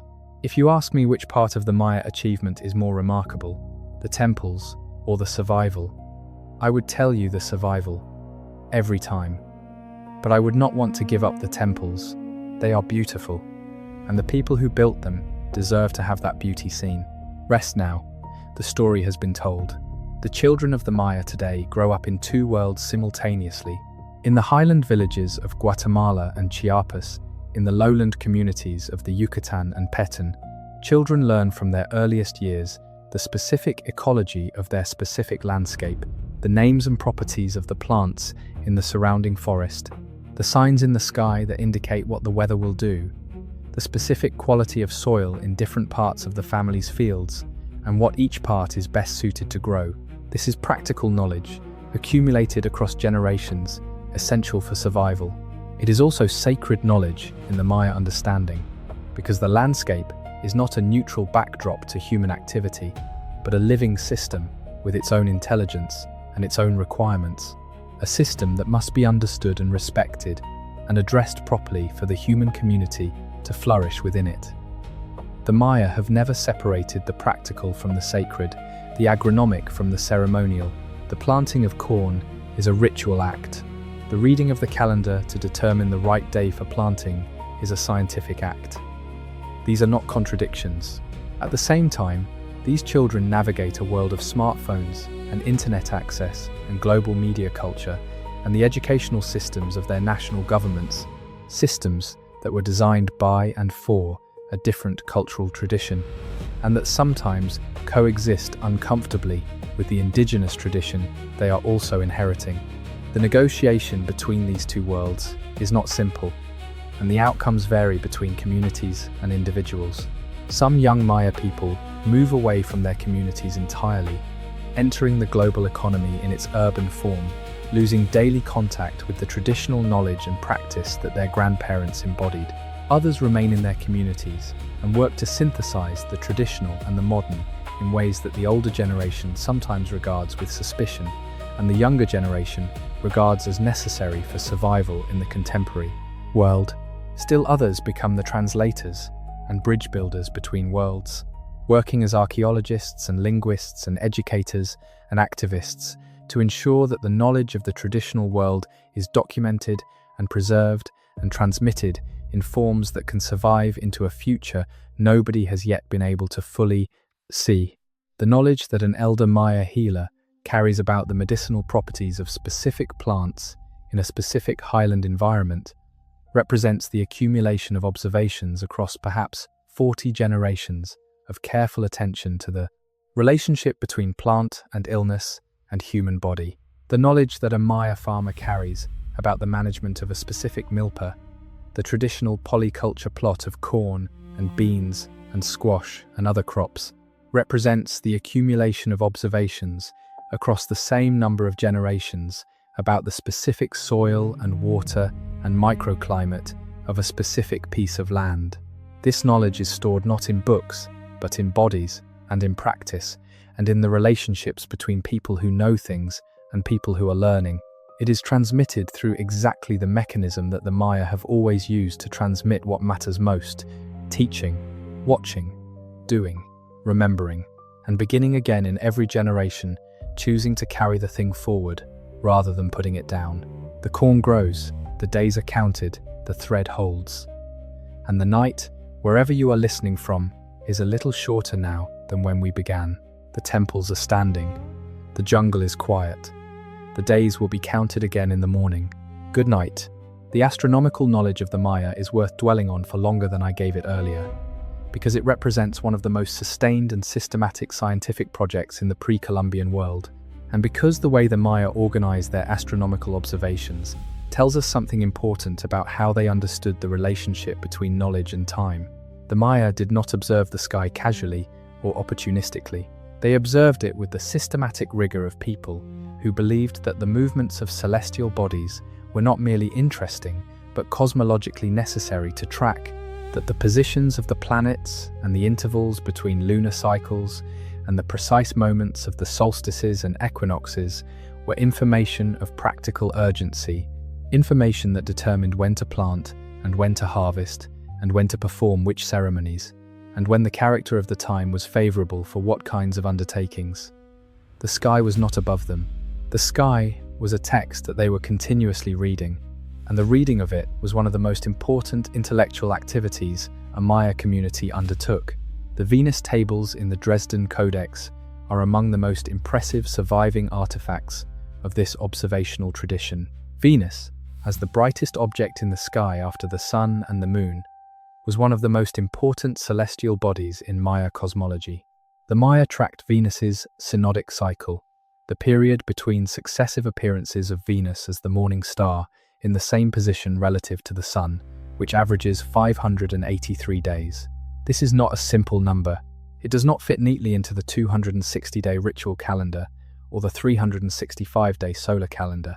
The challenge the Maya astronomers faced was finding a combination of cycles that would allow them to predict when Venus would appear as the morning star on a specific day in their ritual calendar, a date that was associated with specific ritual obligations. The solution they worked out, encoded in the Venus tables of the Dresden Codex, is a correction system that adjusts the predicted date of Venus's appearance over a period of roughly 104 years to compensate for the fact that the synodic cycle does not fit evenly into the ritual calendar. The accuracy of this correction system, tested against modern astronomical calculations, is extraordinary. The error in the Maya Venus table accumulates to about 1 day per roughly half a century, an accuracy achieved through naked eye observation alone. The Maya also tracked the moon with great precision. The lunar tables in the Dresden Codex record a similar kind of correction system for predicting the length of lunar months, and the accuracy of these tables, which encode the average length of the lunar month to within a second of the modern measured value, speaks to the accumulation of observations over very long periods. You cannot determine the length of the lunar month to that precision from a few years of observation. You need centuries of systematic data, carefully recorded and transmitted across generations, for the errors to cancel out and the true average to emerge from the noise of individual variations. The lunar tables in the Dresden Codex represent the product of an observational tradition that stretches back at least several centuries before the Codex was written. The relationship between astronomy and architecture in the Maya world went beyond simple orientation toward the cardinal directions. Many Maya buildings were positioned to frame specific astronomical events in specific ways, to create alignments between architectural elements and the positions of the Sun, Moon, Venus, and stars at specific moments in the calendar. The 3 temples of the Palenque group of the Cross at Palenque, which were built by Can Barlaam, Tikal's son and successor, in the late 7th century, are positioned relative to each other and to the horizon in ways that create specific astronomical alignments at specific dates in the Maya calendar, dates that corresponded to mythological events recorded in the texts carved on the building's interior panels. The buildings are not only spaces for performing ceremony, they are instruments for observing the sky in specific ways, at specific times, architectural machinery for making visible the relationship between the movements of the celestial world and the mythological and historical narratives inscribed in the stones. The people who did this work, who spent their nights watching the sky from temple summits and tower windows, and who maintained the tables that encoded the results of centuries of observation, were the inheritors of a knowledge tradition that went back, in some form, to the earliest days of Maya civilization. The classic period, astronomers did not invent the Venus observations or the lunar tables. They refined and extended and corrected a tradition of observation that had already been underway for centuries before the first classic period city was built. The accuracy of the Dresden Codex's tables is the product of that cumulative refinement, the result of generations of observers correcting the errors of the previous generation, extending the temporal baseline of the observation, improving the models. When the classic period ended and the cities emptied, the astronomical tradition did not simply stop. The calendar, which encodes a significant amount of astronomical knowledge in its structure, was maintained by communities that no longer had access to the great observatory platforms of the classic cities. The Dresden Codex itself was written in the post-classic period, probably in the northern Yucatan, drawing on observational traditions that had survived the collapse of the southern cities in one form or another. The tradition transformed, as all living traditions transform, under the pressure of changing circumstances. But it persisted, and when Diego de Landa burned the books in 1562, he was destroying not the product of a dead tradition, but the surviving records of a living one. Records whose loss made the continuation of that tradition harder, but did not end it, because knowledge that is practiced is more resilient than knowledge that is only written down. There is a particular kind of light that exists in the Maya lowlands, in the hour before the afternoon rain begins. The sky goes from its midday blue to a specific shade of grey-green that anyone who has spent time in the tropics recognizes immediately as the color of imminent weather. The birds stop calling. The air, which has been hot and still, begins to move from an unexpected direction. The leaves on the tall trees turn slightly, showing their pale undersides, reaching toward the rain they can sense coming long before it arrives. And then the sound begins. Not the rain itself, but the sound of rain on the canopy, a kilometer or two uphill. A rushing white noise, moving through the forest toward you like something alive. The Maya read this light. They knew this sound. For thousands of years, in the lives of people who depended on the rain to make their corn grow, this particular light and this particular sound had a quality that went beyond meteorology. It was not just information about when to seek shelter. It was an event in the relationship between the human world and the larger world, a moment of communication from something vast and patient towards something small and dependent. The ceremony that asked for rain was not a primitive attempt to control weather. It was an acknowledgement of vulnerability. It was a community standing before the sky and saying, "We need this, and we know that we need this, and we are here to say so in the most serious way we know how." The king's blood in the bowl, lined with bark paper, burning. The smoke rising, the prayer. The long count date carved into the stone, so that the record would persist even if the prayer was not answered this time, so that whoever came after would know that on this day, in this year of this great cycle, this king of this city asked this thing of these gods. The stone as the record of the asking, not the answering. Because the asking was what they could control. The answering was always up to something else. I find myself thinking about the classic Maya astronomers more than I probably should. They worked at night, on the summits of their pyramid observatories, with nothing but their eyes, and their accumulated tables of past observations, and the knowledge handed down from the astronomers who came before them. No telescope, no electronic computation, no way to record their observations except in the writing system that their scribes maintained. And yet the accuracy of their astronomical tables is remarkable. The Dresden Codex contains Venus tables that were accurate to within a fraction of a day over a period of decades. The construction of the astronomical alignments at sites like Chichen Itza and Uaxactún, where specific astronomical events produce specific lighting effects at specific points in the architecture, required not just the observation of the events, but the engineering knowledge to build structures that would interact with the light in the right way, which means planning not just for what the sun does on any given day, but for what it will do on the specific days that matter, and how the building needs to be positioned to respond to it. This is not primitive. This is sophisticated in a way that requires generations of accumulated observation and the transmission of that accumulated observation through a tradition robust enough to maintain its integrity over centuries.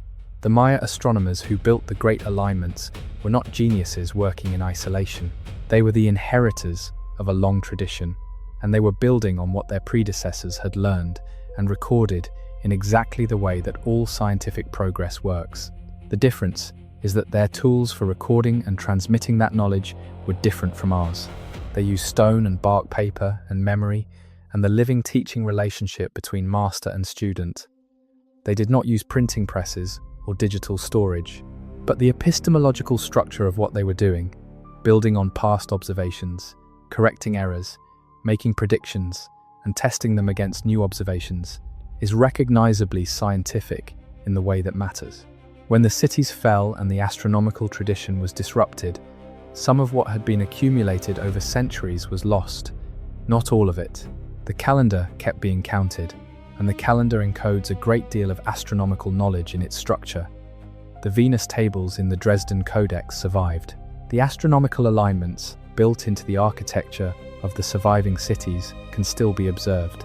But the research tradition, the ongoing project of refining the tables and extending the observations and transmitting the accumulated knowledge to new practitioners, was interrupted in the south with the classic collapse, and interrupted again more severely by the Spanish conquest.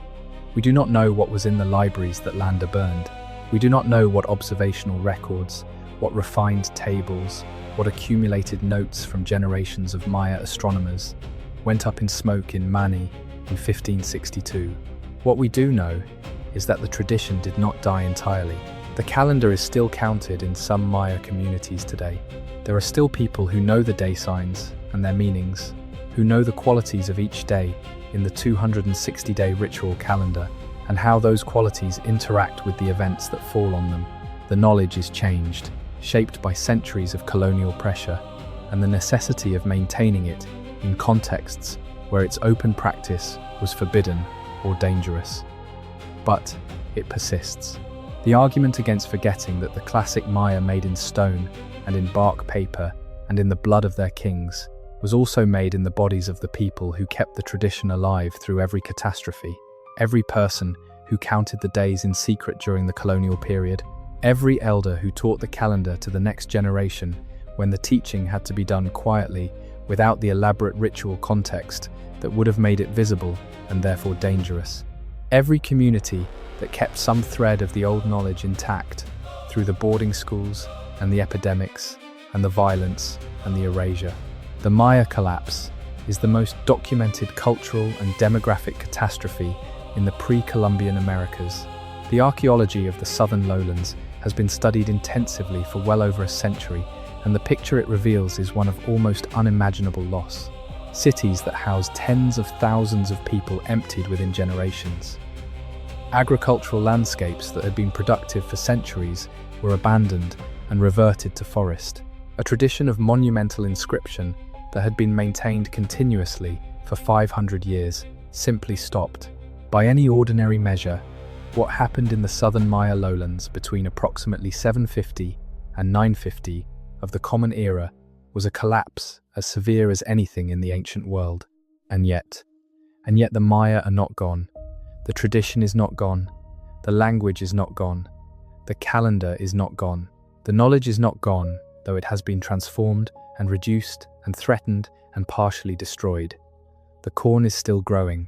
The days are still being counted. The stories are still being told. The children are still being taught. The hands still know the weaving pattern. The feet still know the path. There is one more city whose story deserves to be told in this night's telling, one the popular image of the Maya often misses because it existed at the margins of the lowland tradition.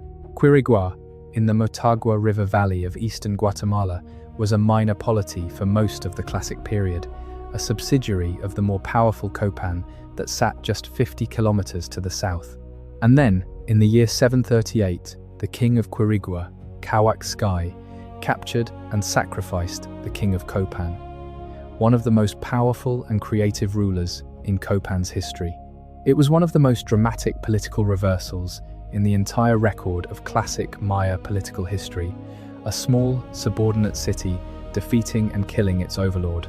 In the years following, Calakmul invested massively in monumental construction at Quirigua. He erected a series of stelae, larger than any that had been raised anywhere in the Maya lowlands up to that point. The largest, Stela E, stands over 10 meters tall and weighs more than 60 tons. It is the largest stone monument ever erected in the pre-Columbian Americas. The story of Quirigua speaks to something important about how the classic Maya world worked, something that gets lost when we focus only on the great powers. The political landscape of the Maya lowlands was not simply a hierarchy.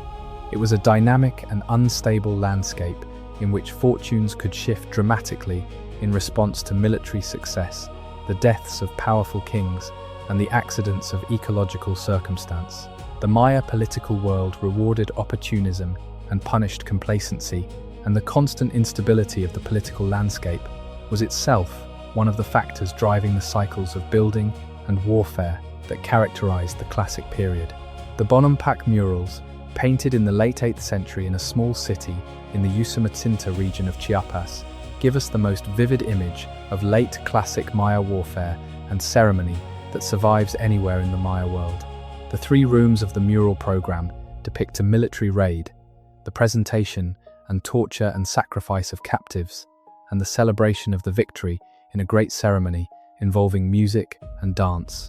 The painting is technically extraordinary, using a naturalistic style that creates a convincing sense of depth and individual character.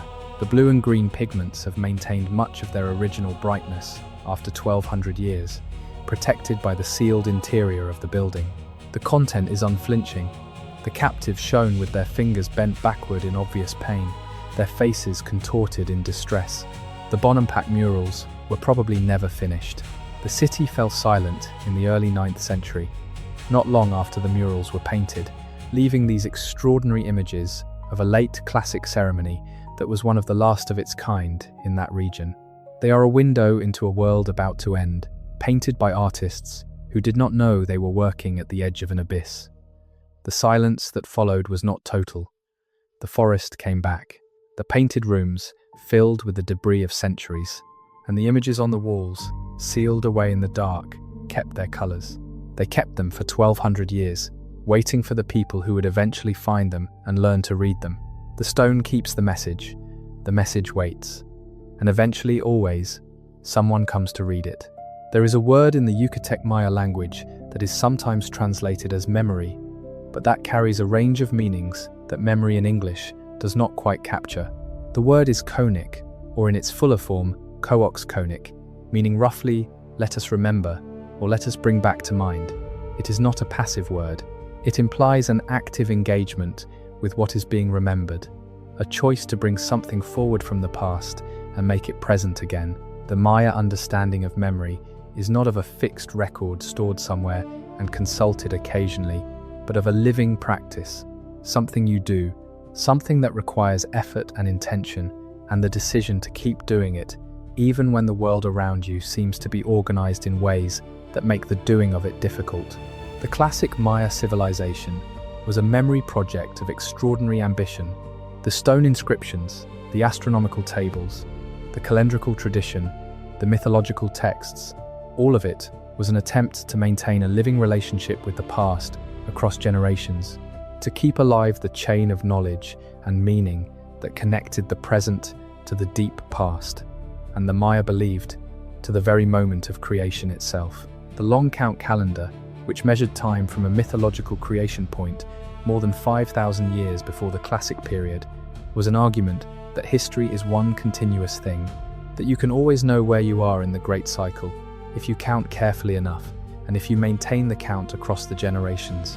This argument against discontinuity, against the breaking of the chain, is what made the collapse so painful and what made the survival so extraordinary. The chain was not broken. Not by the collapse, not by the conquest, not by the burnings or the epidemics, or the forced conversions, or the boarding schools, or the violence of the 20th century. It bent, it thinned, it came very close, at several points, to breaking entirely.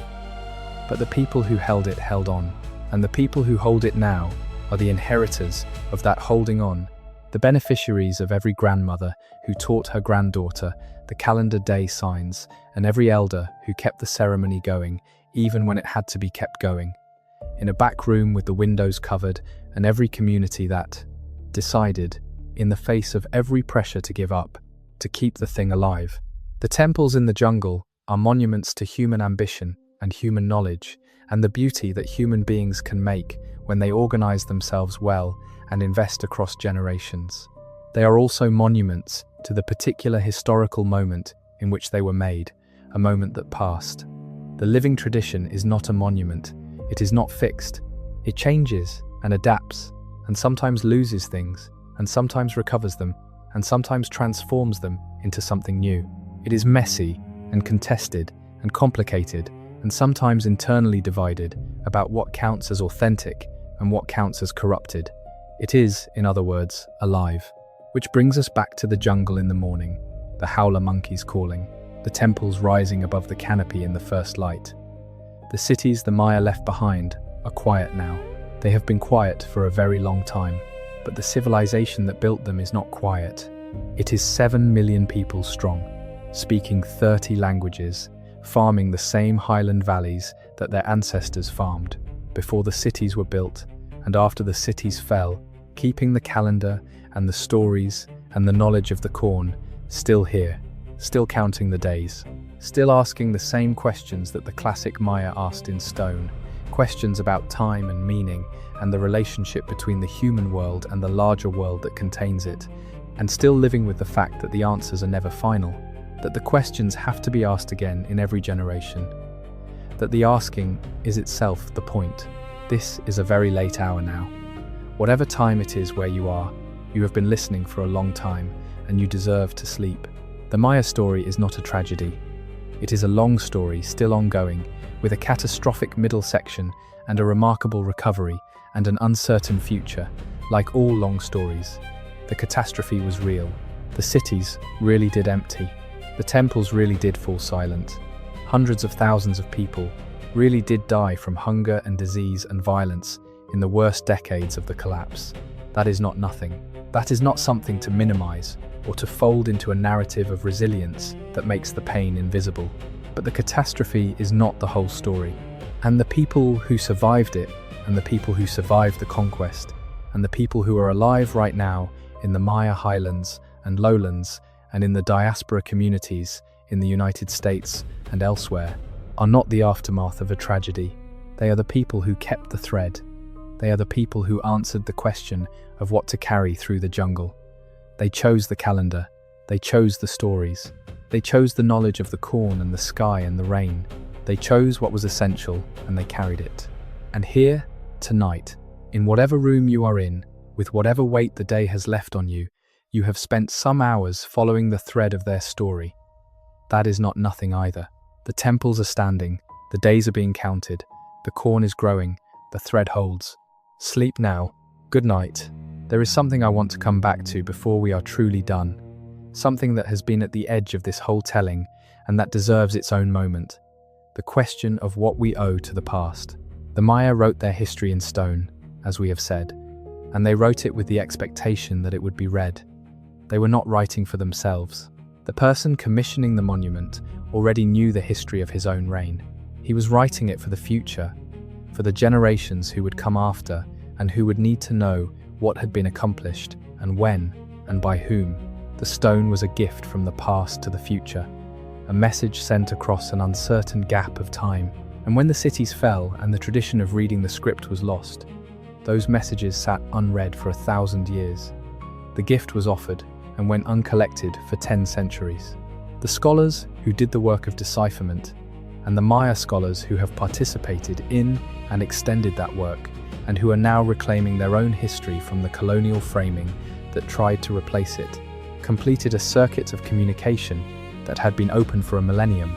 The kings and queens of the classic period, who commissioned their monuments with the explicit intention of being known to the future, are now known again. Jasar Chan Kawil and Shield Jaguar and Lady Exok, and the great queen of Palenque's royal lineage, and the many others whose names are carved in stone, they are known. The circuit is complete. The message arrived. Only 1,000 years late, but it arrived. This is one of the reasons I think it matters how we tell this story. When we tell the story of the Maya collapse as a cautionary tale about environmental overreach, or as a demonstration of the fragility of complex societies, we are not wrong, exactly. The evidence supports both of those readings. But we are also, in a way, reducing the Maya to a lesson, to a before and after illustration in an argument we are having about our own world. And the Maya were not primarily a lesson. They were people. They were people who built extraordinary things and loved their children and counted the days with extraordinary care and eventually had to leave their cities and found ways to keep going. They deserve to be known as what they were, not only as what their fate can be made to mean.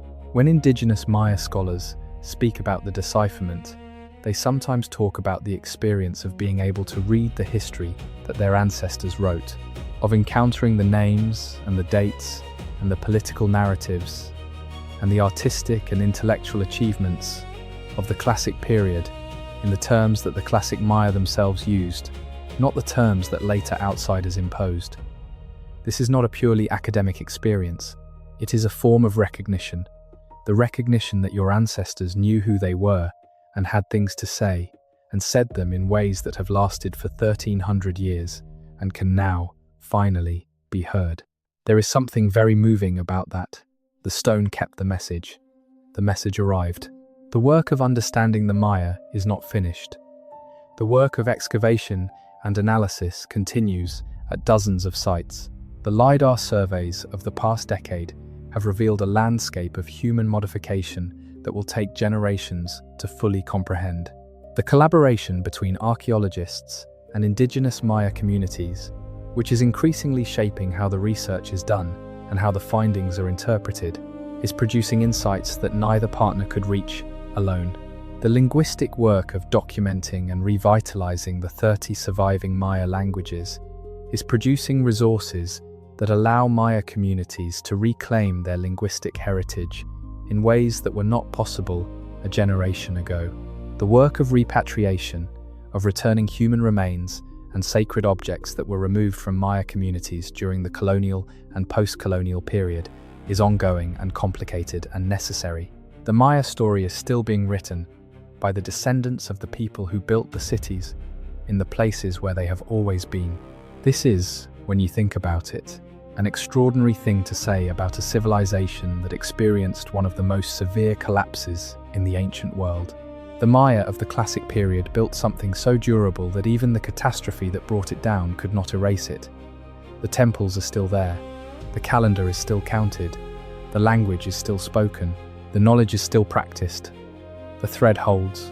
In the deep forest of the Petan, at a site called Uaxactun, there is a group of small temples that were built and rebuilt over a period of several hundred years, beginning in the early classic period and continuing through the classic peak.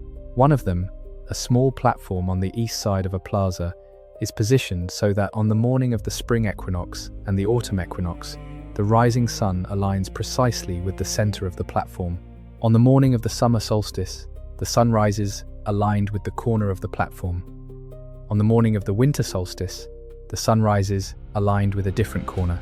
The whole structure is an astronomical calendar built in stone, a device for observing the movement of the sun across the horizon through the year, accurate enough to mark the equinoxes and solstices with naked eye precision. We do not know who built this structure first. We do not know the name of the astronomer or the king or the engineer who understood what needed to be done and organized the labor to do it. They lived in the late pre-classic period.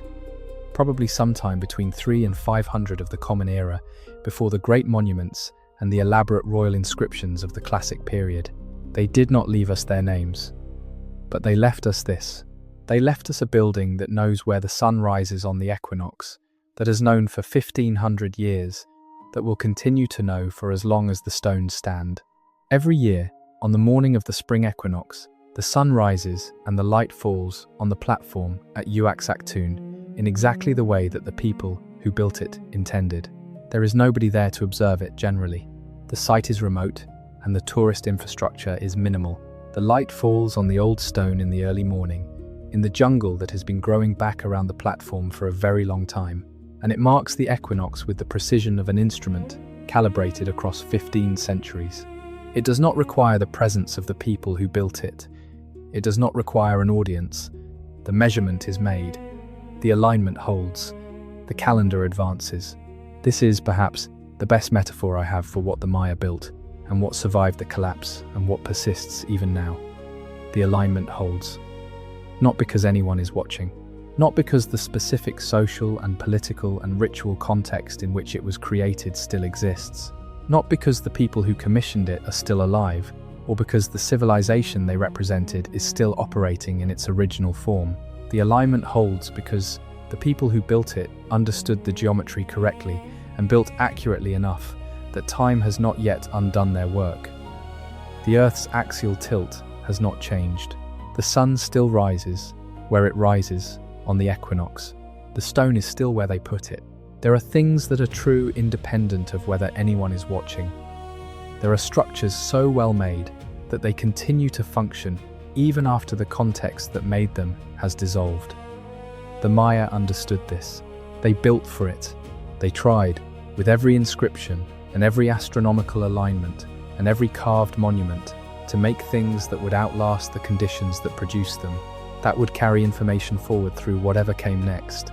Not all of it survived, but enough survived. The Dresden Codex survived. The Popol Vuh survived. The calendar survived. The language survived. The people survived. And the equinox light still falls on the platform at Uaxactun every year, whether anyone is there to see it or not. I think that is where we should end, not with the collapse, and not even with the survival, but with the alignment, with the thing that was built so well that it continues to function in the absence of the builders, with the gesture of people who understood that they were making something for a future they would never see, and who cared enough about that future to get the angle right. Sleep well. The days will be counted in the morning. Good night. The corn itself deserves more than the background role it has played in this telling. Corn, or more precisely maize, is not a crop that exists anywhere in the world in its current form as a product of natural evolution. It is an invention. The wild ancestor of maize, a grass called teosinte, that still grows in parts of Mexico, looks almost nothing like the maize we know, with tiny ears bearing a handful of hard kernels, rather than the large cobs bearing hundreds of soft kernels that have fed civilizations for thousands of years. The transformation of teosinte into maize was accomplished by human selection over a period of thousands of years, beginning somewhere in the highlands of southern Mexico around 8,000 years ago, a project of sustained agricultural experimentation that represents one of the most consequential acts of biological engineering in human history. The Maya did not just grow corn. They understood corn in a way that is difficult to fully capture in modern agricultural terms, because for the Maya, the relationship between the farmer and the corn plant was not a purely economic relationship. It was a reciprocal relationship between two kinds of living beings, each dependent on the other for survival. The corn needed the farmer to plant it and tend it and protect it from competition and harvest it and save the seed for the next planting. And the farmer needed the corn to eat, to sustain the body, to feed the family and the community. This mutual dependence was understood as a covenant, and it carried the same moral weight as any other covenant, including the covenant between the human community and the gods that the king's bloodletting ritual was designed to maintain.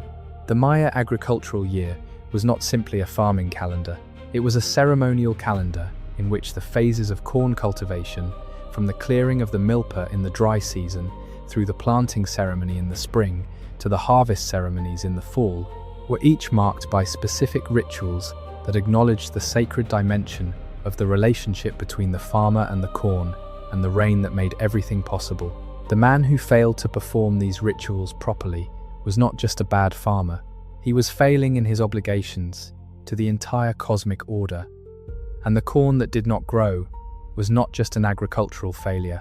It was a sign that the relationship between the human world and the divine world had broken down, that something in the covenant had been violated, that the gods were not receiving what they were owed.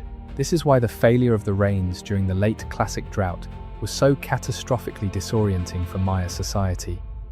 It was not only a material catastrophe, though it was certainly that. It was a spiritual crisis of the most fundamental kind, a sign that the covenant itself was broken, that the elaborate ritual system through which the Maya had maintained their relationship with the divine forces for generations had ceased to function.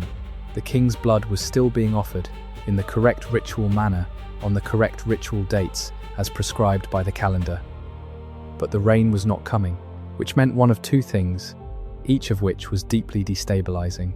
Either the rituals were being performed incorrectly, in which case the fault lay with the priests and the king and the entire ceremonial apparatus, or the rituals were being performed correctly, but the gods were not responding, in which case the fault lay with the gods, or with the relationship between the gods and the human world, in ways that the existing ritual system had no tools to address.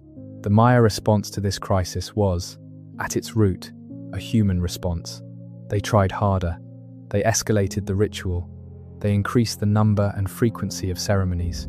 They expanded the bloodletting. They performed sacrifices of greater and greater magnitude. All of this, in the logic of their system, was the rational response to a crisis whose cause was understood in ritual rather than ecological terms. And when none of it worked, when the rains still did not come in adequate quantity, and the corn still did not grow, and the reservoirs still did not fill, the social system that had been built on the assumption that the ritual system worked began to lose its coherence.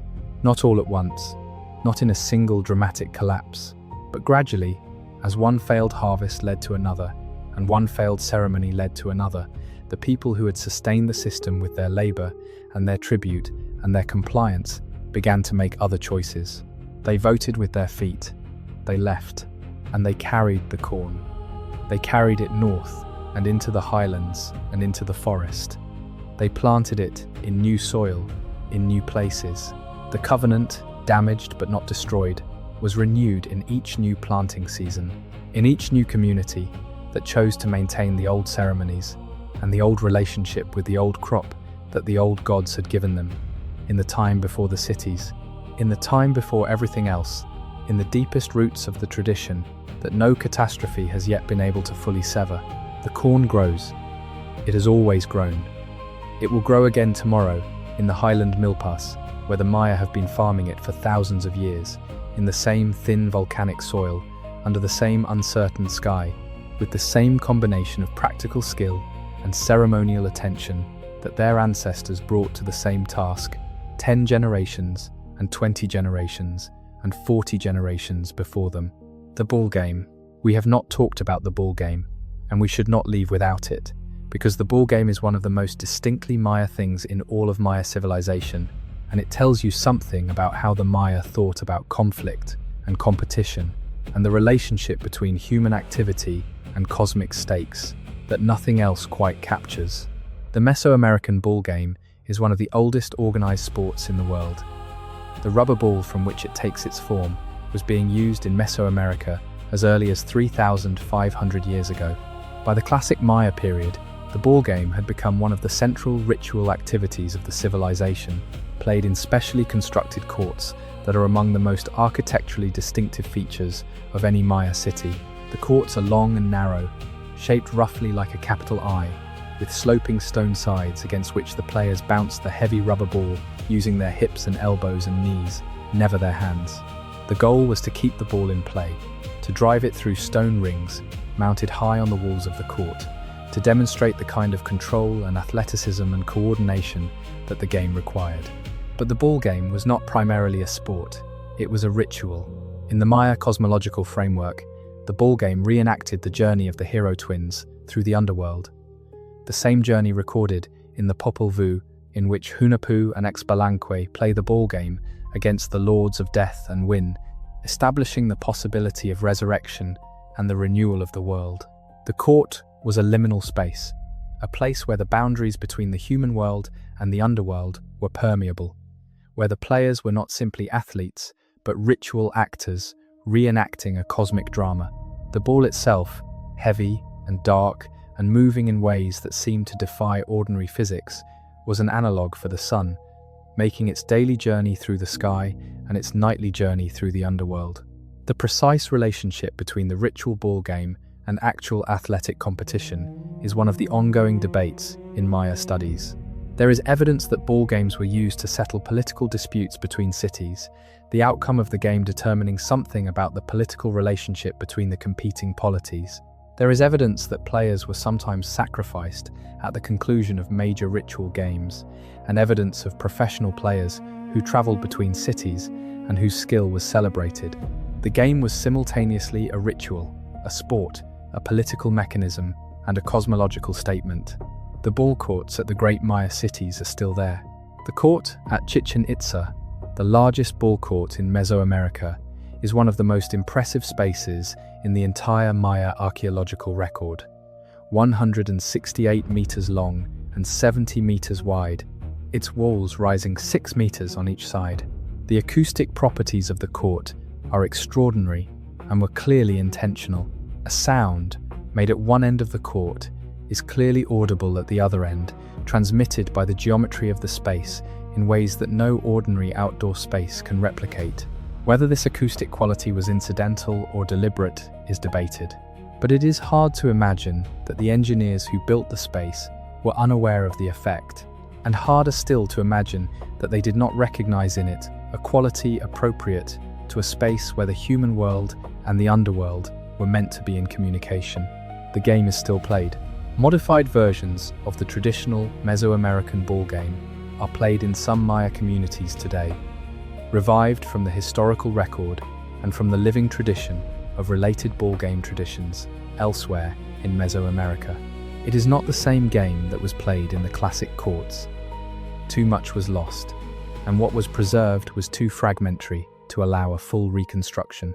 But the effort to recover and practice the game is part of the same broader project of cultural continuity that we have been tracing all through tonight's conversation. The keeping of the thread. The argument against forgetting made in action rather than in text. There is one more thing worth saying, and it is the simplest thing in this whole long story. The Maya were not waiting for us to find them. They were not waiting for Stevens or Catherwood or any of the scholars who came later. They did not need to be discovered, because they had never stopped being there. The descendants of the classic Maya were living in the same landscape, farming the same hills, speaking their languages, counting the same calendar, for the entire millennium and a half that the outside world was calling their civilization lost. The cities were lost to the outside world. The tradition was not lost. It had never been lost. It had only been invisible to those who were not looking in the right places. The carved faces on the temples are still there, worn smooth by rain and heat, their names still readable by the people who learnt to read them. The inscriptions are still there, the long count dates marking a specific place in a system of time that the Maya believed was the true structure of reality. The plazas are still there, their surfaces broken up by roots and by the centuries, their slopes still angled in the ways designed to catch and direct rainwater into the reservoirs that are now dry. The system that built all of this is gone. The political and religious and economic system that organized the labor and sustained the tradition, that system ended. But the things it made are still there. And the knowledge that made the things possible is still alive, transformed, and sometimes at risk, alive in the people who are the descendants of those who walked out of the cities with their seed corn and their calendars in their memories. That is the story of why the Maya abandoned their greatest cities and walked into the jungle. Not because they failed, because they survived. The stone is always patient. The count goes on and does not stop. The morning comes. Good night.